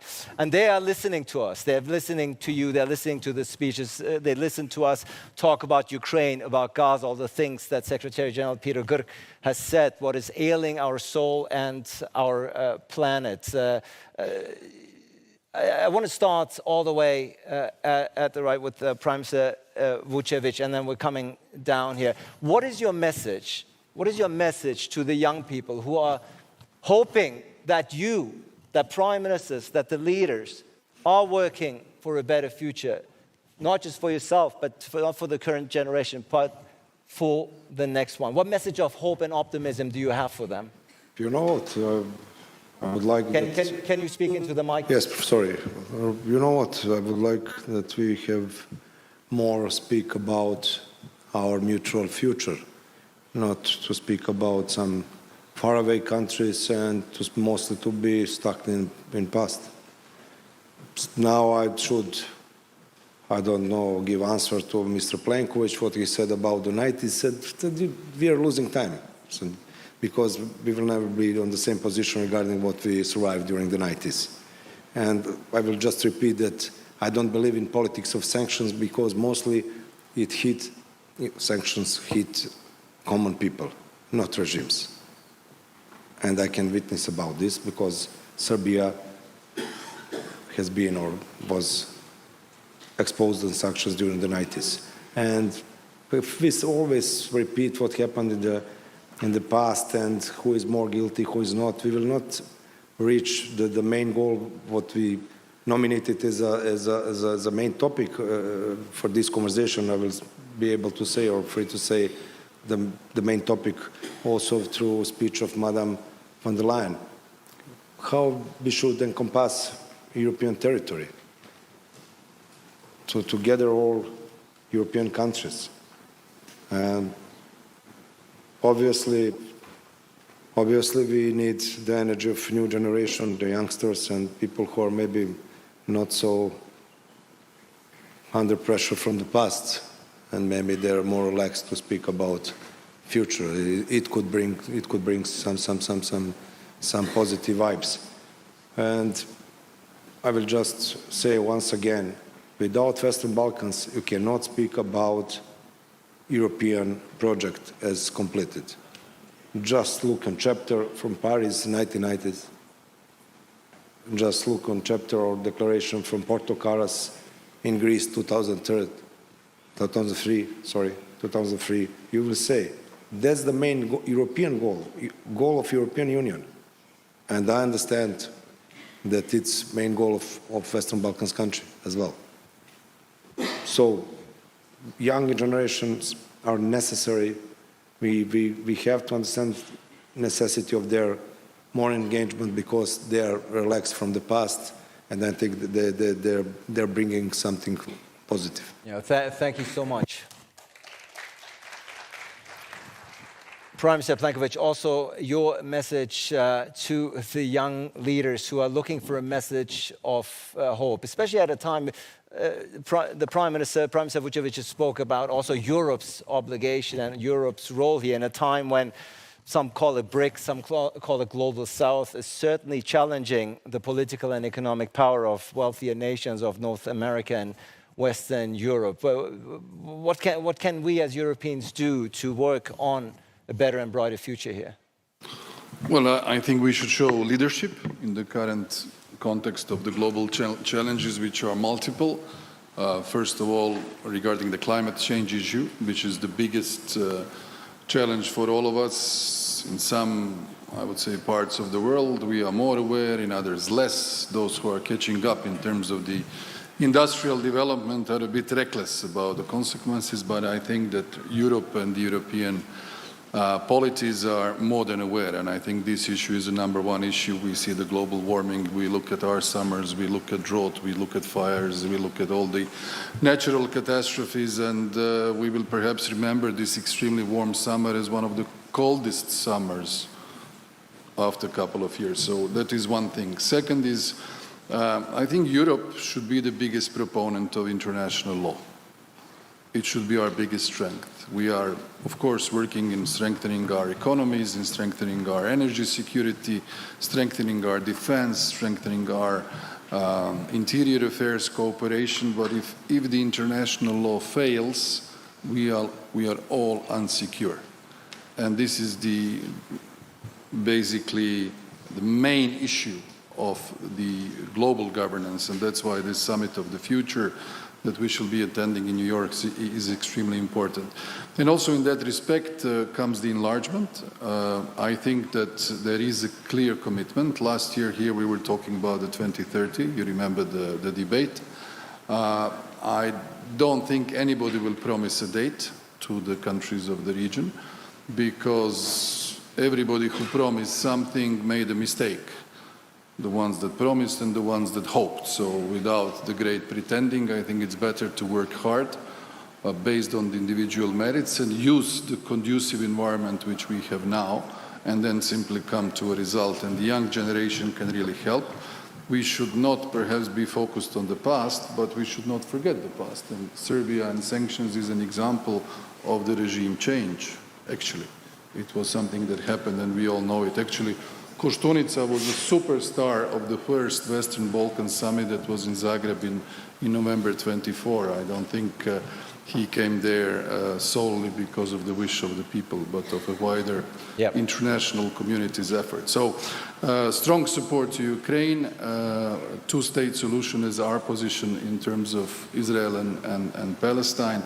And that is something that should come as an agreement of the wider peace settlement in the region. Otherwise, if we have a permanent conflict, we are all on the losing side. For sure. And Europe's role, which you have emphasized and pointed out rightfully, so overcoming historical differences, I think, is a very important point. The fact that France and Germany, for instance, post-45, got together in order to initiate this union might serve as an example for other countries here in this region. And as such is the global landscape that, as you pointed out, climate change, a huge issue we couldn't even get to because of the many conflicts that are ailing us. Prime Minister Rama, your final message of hope to the younger generation.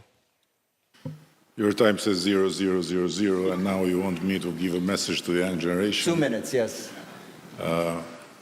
No, I have to say very frankly that when I was younger, or at least at the age of the people that raised their hands, I hated older people that would tell me, this is my message.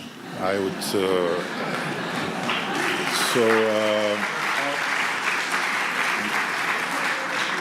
And while you gave me time to think about the answer, I was just thinking that all the best decisions in my life were made when I didn't follow the advice of them who were older than me. So I would not be here, by the way, if I would listen to the messages of the older.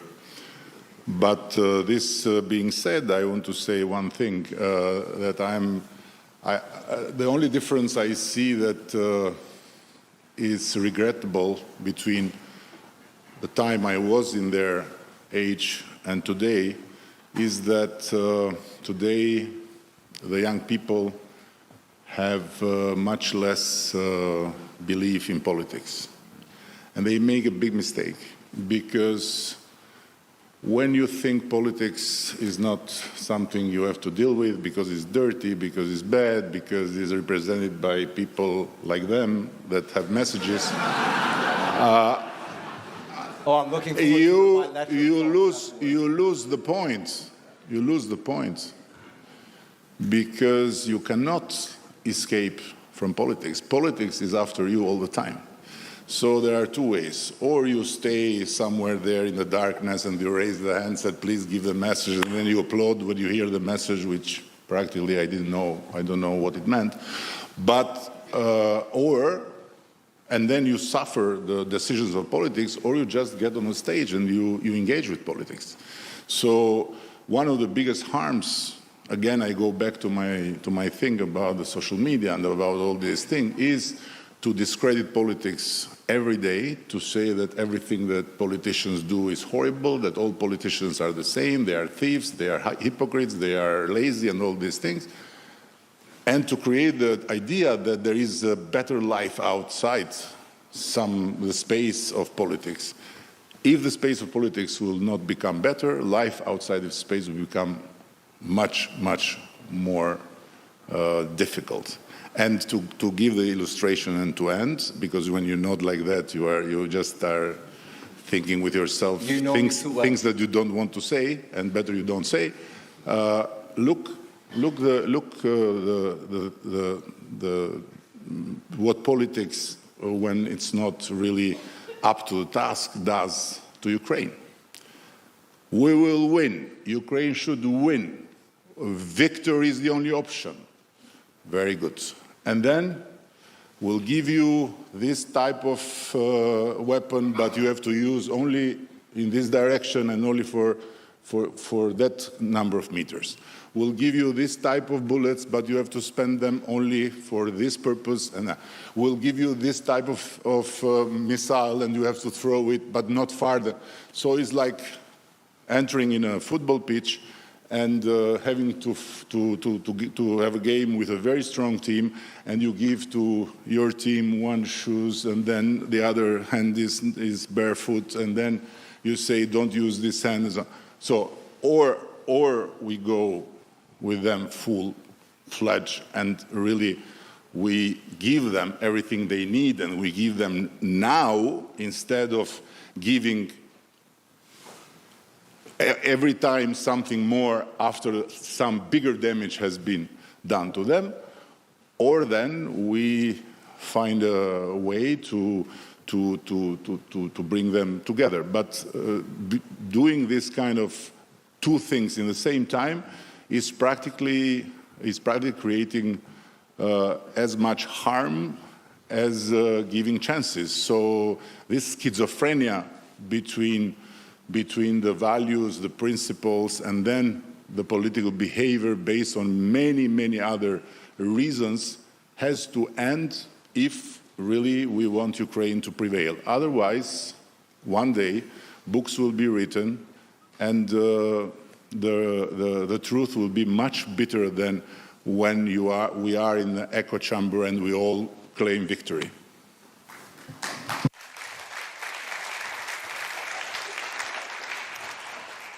Thank you so much for your final powerful words. We started this session with your remarks, Prime Minister Golob. We're going to end it.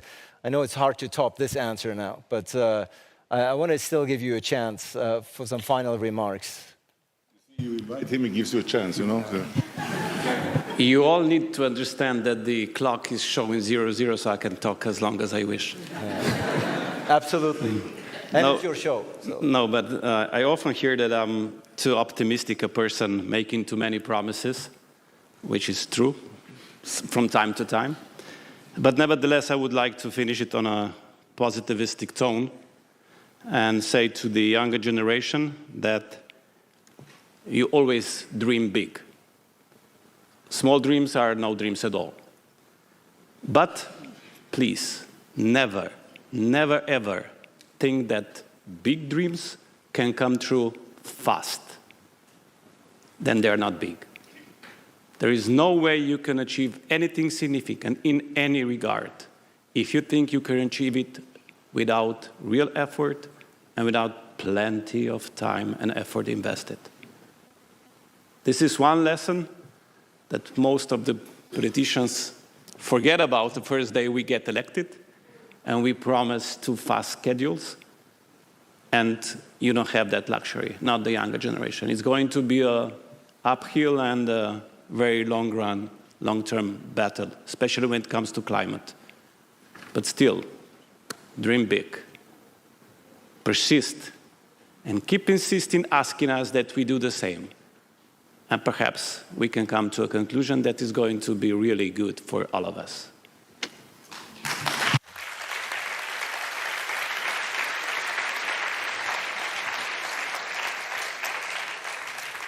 Ladies and gentlemen, this concludes this year's Leaders Panel, a world of parallel realities. Again, a lot of food for thought that our leaders have given us with something that I'm sure subsequent sessions will take with them. Prime Minister of Serbia, Milos Vučević, Prime Minister of Croatia, of course, always, Andrej Plenković, of course, thank you so much for your hospitality, as always, the Prime Minister of Slovenia, Robert Golob, and my good friend, Prime Minister of Albania, Edi Rama. Next year, you will do a one-on-one with you here. Thank you so much. Thank you. Thank you. Thank you so much. Now, ladies and gentlemen, please remain seated because we have a true highlight for you coming up. Thank you so much, Prime Minister, for this talk. Ladies and gentlemen, the presentation of the BSF Distinguished Partner 2024 Award is very worthwhile, a very important addition to this year's Bled Strategic Forum. And it gives me great pleasure to introduce a lady, a woman of immense courage and conviction. She has become a symbol of strength and resilience, standing alongside her husband for many years, Alexei Navalny. After his tragic death, Navalnaya has emerged as a powerful advocate for human rights, justice, and democracy in her own right, taking on a role she had perhaps never planned to occupy, namely as the figurehead of Russia's anti-Putin movement. Her steadfast commitment to her values and her belief in a Russia that is guided by the principles of democracy, truth, and accountability are harmonious with the principles and mission of the BSF, making her a very worthy recipient of the 2024 BSF Distinguished Partner Award. Ladies and gentlemen, to present the award to this year's recipient, please join me in welcoming back on stage Prime Minister of Slovenia, Robert Golob, together with Julia Navalnaya.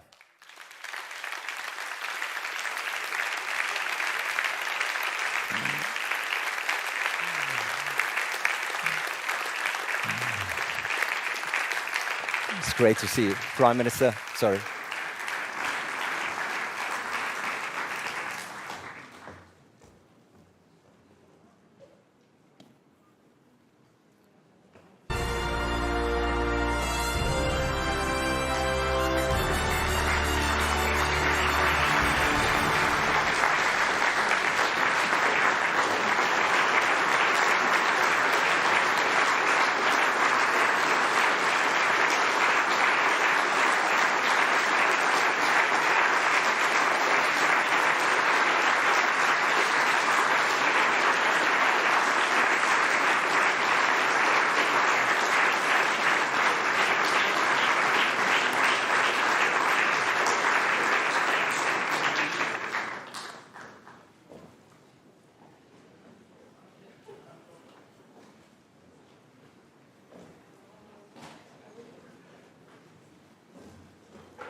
Ladies and gentlemen, good afternoon.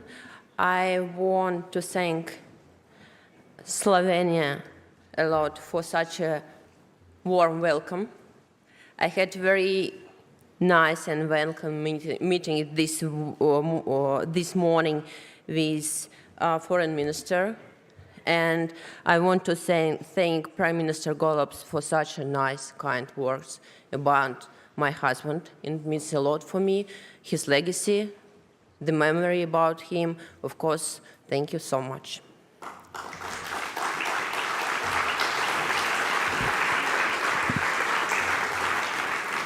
And thank you for inviting me to speak at the Bled Strategic Forum and for the award you have decided to give me. It's a great honor. But even more importantly, it's a fantastic opportunity to address to such distinguished audience. A great chance to deliver my speech to a large group of people who are at the heart of strategic decision-making. The events of the last years have been unfolding at such an alarming pace, and the world around us is changing so rapidly that you are constantly having to take a vast number of tactical decisions. You are here at this hall because you are great at this. You are best in your countries at this. Your voters have entrusted you with managing the never-ending challenges thrown at today's world: wars, epidemics, climate issues, the economy, migration, and many, many others. However, I would like to talk not about tactics today, but about strategy, especially since we are gathering here at the Strategic Forum. And of course, as a politician and a citizen of Russia, I want to talk about Russia. Alexei Navalny, my husband, who was killed by Putin 6 months ago, often used to say, never lose sight of the bigger picture. He had unique ability to see the bigger picture, to create a vision for the future many years ahead, and to present it in a form that was understandable to everyone, to inspire others with his ideas. Thus was born his vision of the beautiful Russia of the future, a democratic, peaceful European country that will, without doubt, succeed Putin's regime. But how do we get to this country? Where it will come from? And I'd like to ask you a simple question. What is the European Union strategy for Russia? Not its current set of measures, sanctions, restrictions, regulations, etc., but its strategy. How does it sound? In a short, clear, and future-oriented way. Can it be defined in 3 or 4 sentences? It seems to me that such a strategy doesn't currently exist. I believe this is the major problem. There is a certain line of action, for example, about imposing sanctions. Governments of different countries imposed various sanctions on Russia, both personal and sectoral, as well as against ordinary citizens. At the same time, no one has clear understanding of why they are being imposed, what is the ultimate goal, and how they affect the speed at which Putin's regime will collapse. Indeed, how can anyone understand this if there is no big picture to measure this against? Without a strategy, it's impossible to make sensible tactical decisions. A strategy provides the framework needed to evaluate the effectiveness of each current decision. For example, consider Europeans' commitment of green energy. The strategic decision was made quite some time ago.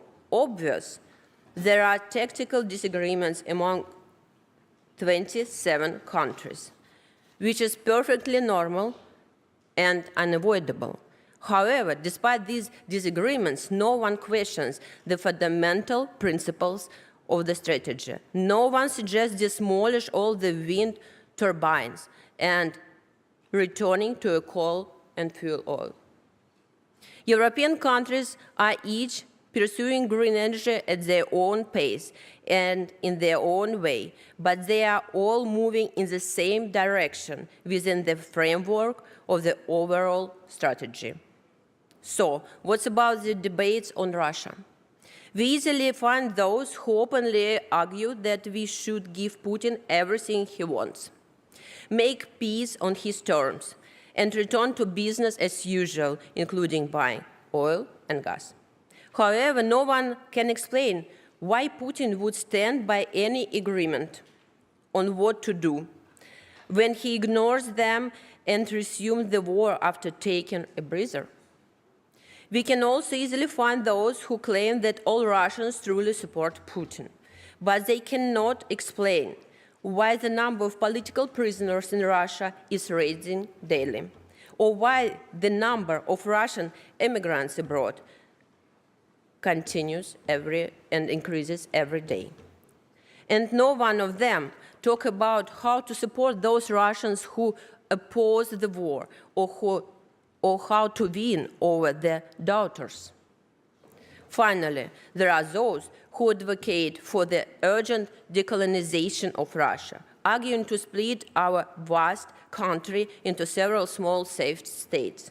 However, these colonizers can't explain why people with a shared background and culture should be artificially divided, nor do they say how this process should even take place. We see a wide range of opinions, but we don't see a strategy. Of course, it's very difficult to reach compromise from such diverse positions, but reaching a compromise is the job of politicians.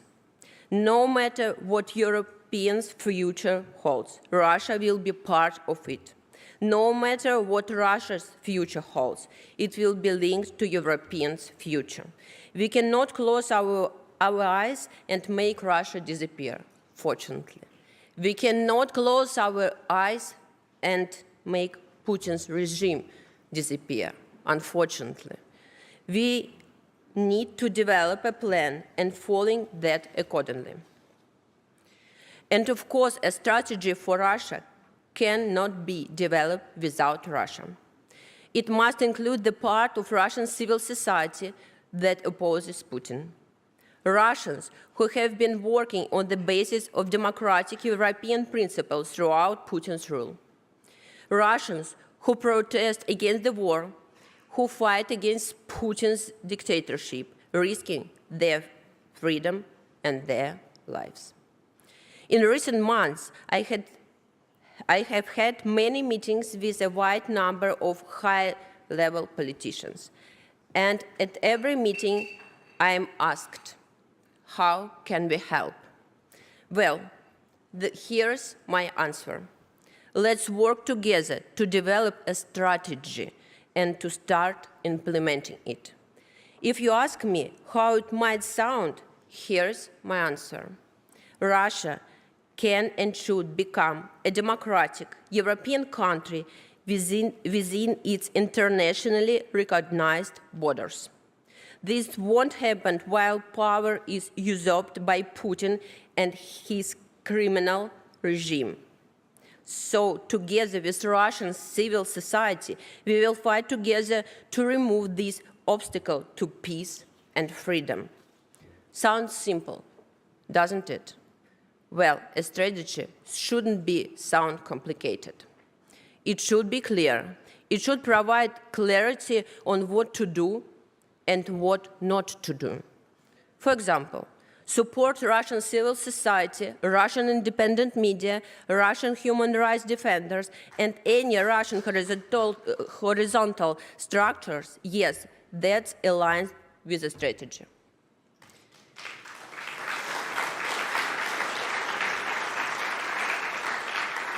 Support those who promote hatred of Russians. No, that doesn't align on the strategy. Thank you. make a distinction between Putin and Russia. Yes, that aligns with the strategy. Negotiate with Putin as he were a legitimate, democratically elected president of Russia. No, that doesn't align with the strategy. Support Ukraine in exercising its right to defend itself. Yes, that aligns with the strategy. Threaten to divide Russia in many parts, playing into the hands of Putin's propaganda. No, that's not aligns with the strategy.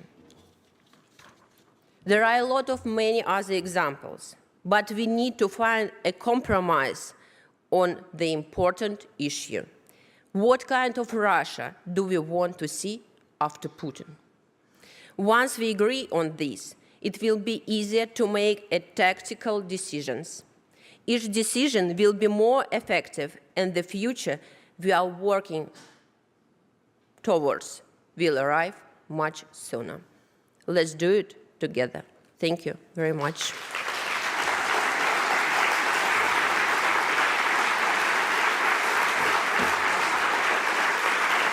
Thank you.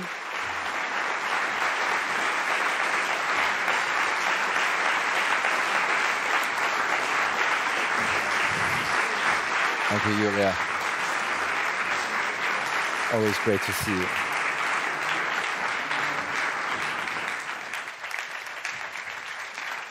Thank you so much indeed, and congratulations.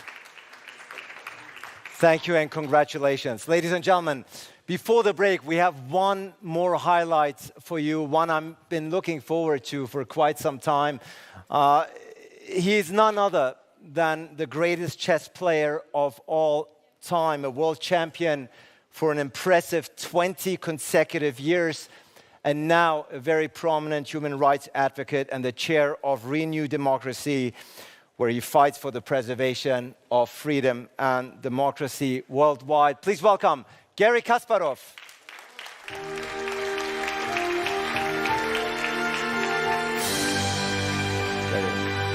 It's good to have you. Yeah. It's great to have you here with us, Garry. We were both actually on stage together at the Munich Security Conference when the tragic death of Alexei Navalny was announced. As somebody who has been speaking out against President Putin for many, many years, what message, what advice do you perhaps have for Yulia Navalnaya as she embarks on this new role? Alexei Navalny has not died, he was murdered. It's very important to understand. And I don't think it was a coincidence that he was murdered on the day of the opening of Munich Security Conference. People say, oh, it's things happen, but it's nothing, happens of that magnitude, without a straight order from Kremlin. And Alexei Navalny's life and death was in hands of Vladimir Putin. Of course, if he, just imagine, died out of a heart attack or a disease, they could keep this news in secret for as many days as they wanted. Don't forget, Navalny was sent to a penal colony above Arctic Circle, over this far north. And they could easily hide it for 3, 4, 5 days. They announced it instantly. So that means it was a plan. And basically the message was, I don't want to say it, that's a message to the world. I do whatever I can, anytime I want, and okay, show me. We do remember what President Biden said, that, oh, if anything happens with Alexei Navalny, there will be a dire, or I don't know what kind of adjective he used, for Russia. Dire consequences, Putin will pay. So nothing happened. And I think that was a message of strength from Putin. Also, he's testing the water. So what else he can do? And it did work, tragically. And it's not coincidental that the number of political prisoners, as Yulia Navalny just said, is increasing in Russia every day. So, by the way, they don't even just pretend that they play the fair game. Since I don't recognize the legitimacy of Putin regime and I don't receive the letters from their courts, I don't know how many criminal cases I already have against me. I'm a terrorist. I'm an extremist. I have 2 orders of my arrest. So and many of us, in Russian opposition now abroad, it's a bad taste if you are not arrested in absentia or you don't have a criminal case against you. That people look at you with suspicion. Yeah, but they use the same language. It's terrorist, extremist. They do terrorism, and it's it's all nice to talk about global cooperation, mutual respect, but we have war against our world, against the free world. And Vladimir Putin is a spearhead of this war. And you look around the globe and you always find Putin's fingerprints, whether it's Maduro, whether it's North Korea, whether it's Iran, Vladimir Putin is everywhere. And unless we recognize that the war in Ukraine is the most important, but still one of the many elements of this global war against the free world, we will not do what Yulia Navalny just said. Again, as a chess player, I appreciate very much the divisions between tactics and strategy. So we did a strategy not just for Russia, not just for Ukraine, strategy to win this war. And so far, I don't hear the voices from the leadership of the free world to first to build the strategy and then to show determination and resolve to carry it through. And indeed, you told me back in Munich, and I wrote it down, the fight against authoritarianism is like a game of chess. It's black or white. But this is not like chess, you said. There's no draw. You win or you lose. And you said Russia must lose, otherwise it won't stop at Ukraine. Yeah, this was your message. Exactly, but it's not, Gary Kasparov is trying to tell you that Putin's goal was and is to destroy Ukraine. Vladimir Putin keeps repeating it. His propaganda keeps saying it for 24/7. It's when people say, "Oh, let's negotiate." Negotiate what? Putin's goal was, as it is, to eliminate Ukraine, to destroy it, to destroy Ukraine's statehood, and to demonstrate that he's above not only just Russian law, but above international law. And unfortunately, again, the fact is that we're at war has not been recognized from our side. So Yulia Navalny complained about lack of strategy, and the fact is that there are sanctions imposed on Russia. But when you look at the Russian trade, the Russian import, I would say it's the same. But all of a sudden, when Germany cuts its export to Russia by 10 times, all of a sudden the German export to Kyrgyzstan or Kazakhstan rose 10 times. So is there any connection? So it's even the countries that have a strongest pro-Ukrainian position, countries like Estonia or Finland, they cannot stop their businesses doing, business with Russia via third countries because there's no declaration of war, not even recognition of the fact that we are at war. I mean, after Navalny was killed, or in many just recent tragic events, the bombings of Ukrainian facilities, civil infrastructure, no country recalled the ambassador. It's from Putin's perspective, he can move even further and further and further without any consequences. And so we just heard four Western leaders here on the stage commit their steadfast support to Ukraine. But from what I'm gathering, you find it all insufficient. Yeah, because it's again, going back to what was said by Yulia about strategy. Strategy means you decide what is the final goal. For me, the goal is Ukraine must win. And this win must include full liberation of Ukrainian lands up to Sevastopol, reparations to be paid for the damages, and war criminals to be brought to justice.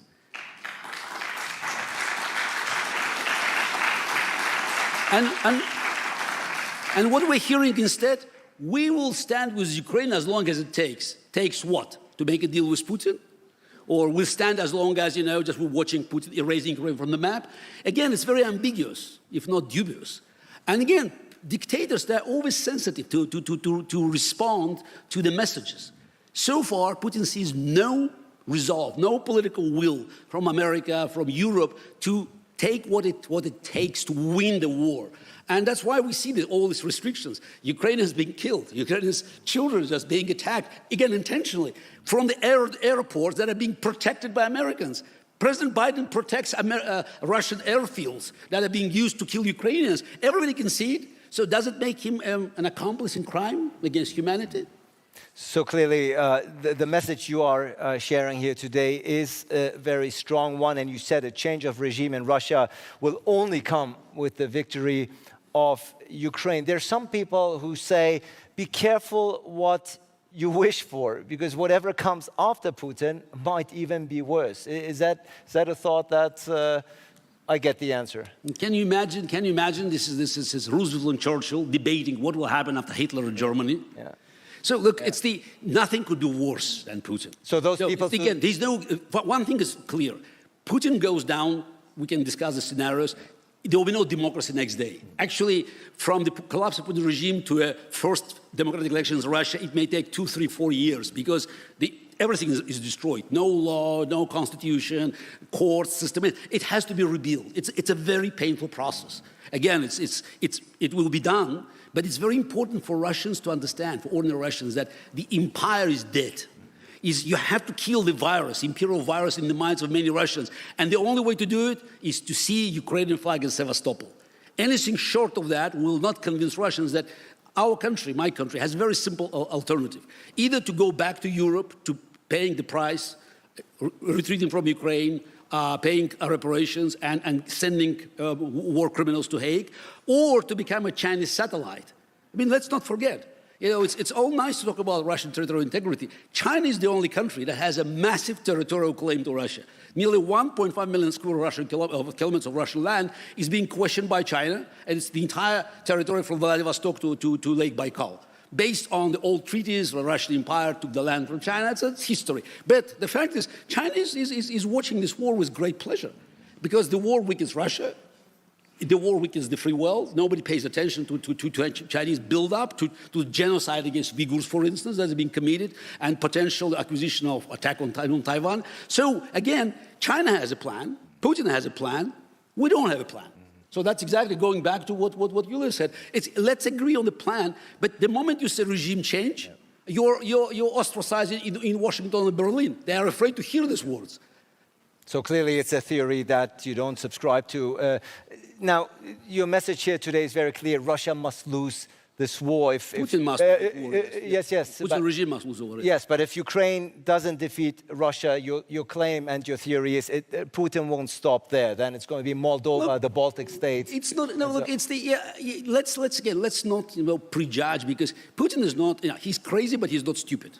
Let's give him credit. He's in power for 25 years. People say, "Oh, he made a mistake. What a stupid decision." I mean, people who told about it, Obama and others, where are they? And Putin is still there, by the way. So if the guy stays in power for 25 years, probably we should give him credit. He knows what he's doing, even if he's committing crimes. So how can we stop it? Again, we have to recognize his strengths and weaknesses. He will not, I think, risk an open confrontation with NATO. He doesn't have to. Why? It's a hybrid war. Don't forget, he's a KGB guy. How about destroying us from within? Did you see the result of the elections in Germany yesterday? Hello? This is who has been paying these parties? All of a sudden, you see the system being besieged. This is the most dangerous threat for democracy. Is not rise of right or far left. It's democracy can withstand the attack, frontal assault. It dies when it's being besieged.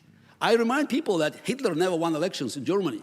His best result was 37% in 1932. Communists made 16 at the same elections, which means more than half of Germans rejected democracy. Now we see that in some German lands, far right and far left is already just, at crossing 50% more. That's a really bad sign. Who is banking them?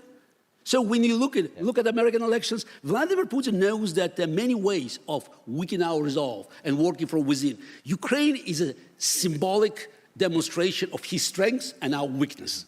So he may do something in Moldova, he may do something maybe in the Baltics, but again, I think it will be short of the direct military confrontation, because he understands.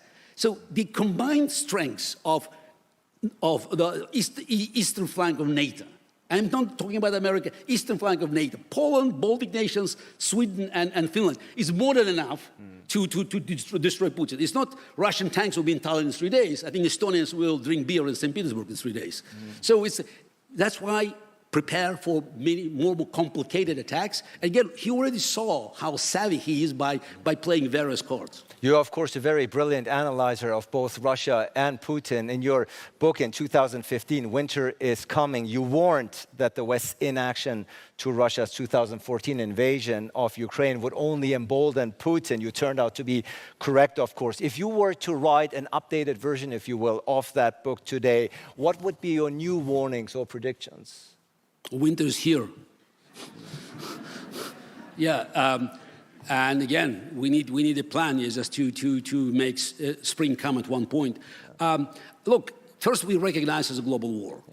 And it's not surprising, who is helping Russia? Okay, China is just, just behind the curtain, but North Korea and Iran. And is it a shame that North Korea gave more ammunition to Russia than Germany to Ukraine? Just think this for a second. So look at what Maduro is doing there. I mean, by the way, Republic of Georgia was mentioned just at the stage. But look what's happening in Georgia. It's de facto dictator Bidzina Ivanishvili, former Russian oligarchs. We know they're all former Russian oligarchs. So working with Moscow, and they're already threatening to destroy the opposition. What will prevent him after losing elections? He's going to lose elections in October to do what Maduro did in Venezuela. But unlike Maduro, he has Russians nearby. So it's a plan, it's already long overdue. So we need a strategy to understand, again, in this battle, there will be no draw. And also, let's start working with people who want to be free. I mean, yeah, we can talk about, crisis all over the place, but I mean, look at what Russians and Chinese doing in Africa. Country after country, it's accidentally became a victim of a new coup. And you see that as the crawling, by taking over resources of the black continent. Simple, this. We are. It's not the last line of defense, but historically, we knew that unless we had a plan, whether this is. I always remind people that in 1943 in Casablanca in January, Roosevelt and Churchill sat together and declared that the goal was unconditional surrender of Nazi Germany and Imperial Japan. And that was in January 1943. I mean, the war was far from over. Even Italy was still in the war, and German troops were standing on the banks of Volga and all the way to Atlantic. Japan was still running, strong. Unconditional surrender. Just to leave no doubts about the intentions. We have to say that regime change in Russia, in Iran. By the way, we talked a lot about gender inequality. Do you want to work with Taliban? By the way, I fully agree with the idea of justice and equality, but I don't want to have mutual respect for Taliban, Iranian mullahs, and other criminals who are just ignoring all the values that we hold dear to us. So let's come with a plan. We have so many countries that are sharing these values, so many people. Let's have a plan because we're stronger. We have economic power, we have military power, we have historical truth on our side. We think about the future. These people going to the past. Let's come up with a new system that will help us to secure the future. A new system, a new plan is needed. Winter is Coming was the title of your book, 2015. Winter is already here. Is probably going to be the one to be published soon. Now, we've had Alexei Navalny, of course, talk about him a lot here today, and it's very clear, based on his experience, but also Boris Nemtsov's, that Putin's critics live very dangerously. You, as you pointed out yourself, you are on Russia's terror list. You've been declared an enemy of the state, a wanted man. Yeah. By the way, my name was erased from Russian chess history. So yeah, that's Well, it happens, So that's like it's a cherry at the top of the pie. So well, we remember you very vividly. Yeah. That's for certain. Actually, many people in Russia do. That's why I received messages about another celebration, 100 years of Russian Chess Federation, and somehow one world champion disappeared from from the photo stand. Well, only temporarily, hope so. But the question I wanted to ask is, speaking about Boris Nemtsov, speaking about Alexei Navalny, how concerned are you yourself? You live in New York City these days. How concerned are you about your own safety? You're a very outspoken critic. So, am I concerned? Yes. Would it help? No. So, this again, I know that I have to limit the number of countries I visit.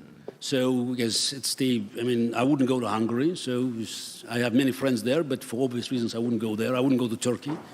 And probably I wouldn't go to Vienna, for instance. So again, this is places, cities, and countries where Russian security operates without impunity.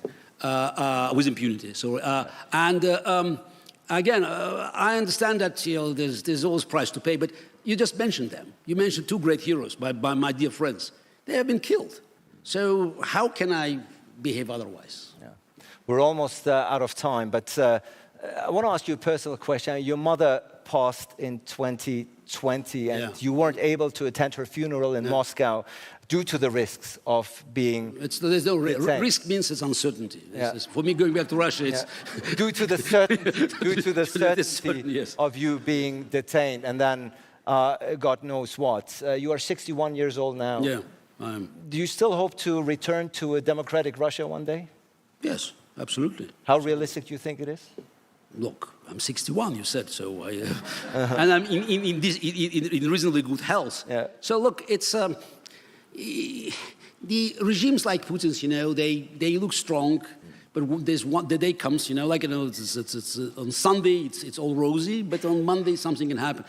I believe that Russia has a future. Again, I'm not so sure about the Russia in its current geographical borders. I'm slightly here. I can differ from you, Leah. I believe it's for people in Russia to decide. So for me, what's important is it's not just democratic Russia. Russia that will abandon its imperial conquest and imperial history. Russia that will, become a national state, in a good sense, national state. So state that will embrace different people. I'm half Armenian, half Jewish. My native language is Russian. And I was born in Azerbaijan, for instance. But I belong to Russia. So, and I think, I also hope that while my 8-year-old daughter visited Russia, but my 9-year-old son never been there. So born in New York. So I think it's realistic. It's realistic because, look, I also believe in human progress. It just says, and our progress means that we have to resolve some biggest challenges. And I think that's unless Russia moves from being a permanent problem into the part of the solution, many of the problems we are discussing here will not be solved. So that's why I hope that I will come back and will make my contribution to change things in my country and eventually for the rest of the world. Well, suffice to say, it's been a privilege and pleasure having you here. Thank you. Thank you.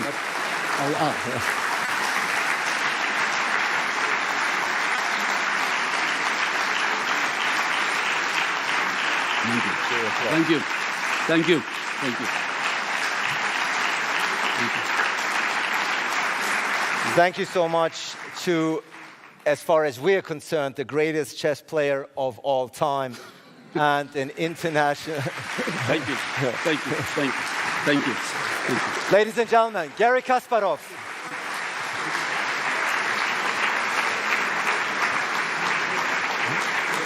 Great. And now, ladies and gentlemen, I think after so much powerful speeches and food for thought, we have all deserved the 10-minute break. Thank you so much for your attention.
Ovo je Tanjug. Tanjug aplikacija.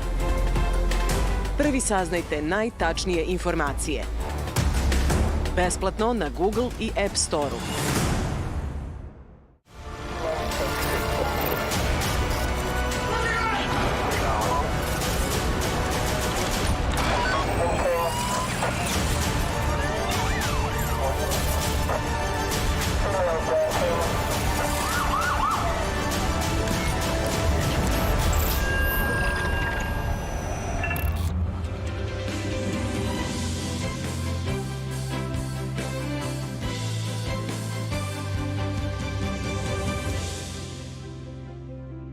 Od sada i Tanjug TV na Telebox aplikaciji. Besplatno. Gledajte šta želite, kada želite i gde želite.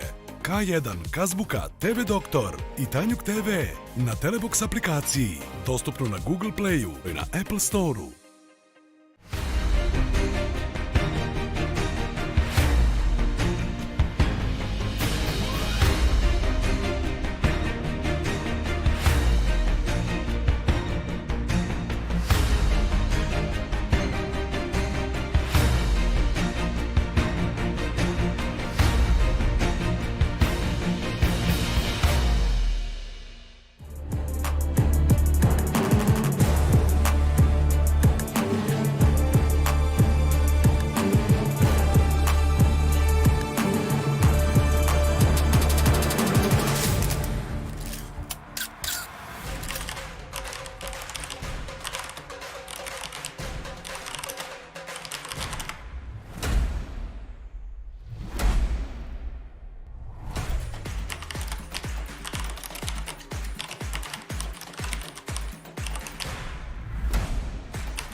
Ovo je Tanjug. Tanjug aplikacija. Prvi saznajte najtačnije informacije. Besplatno na Google i App Store-u.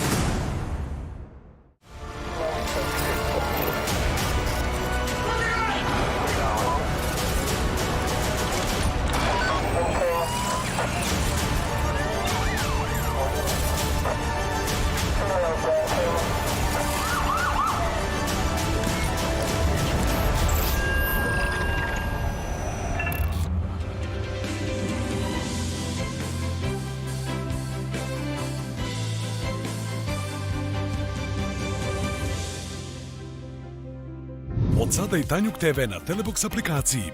Besplatno. Gledajte šta želite, kada želite i gde želite. K1, Kazbuka, TV Doktor i Tanjug TV na Telebox aplikaciji. Dostupno na Google Playu i na Apple Store-u.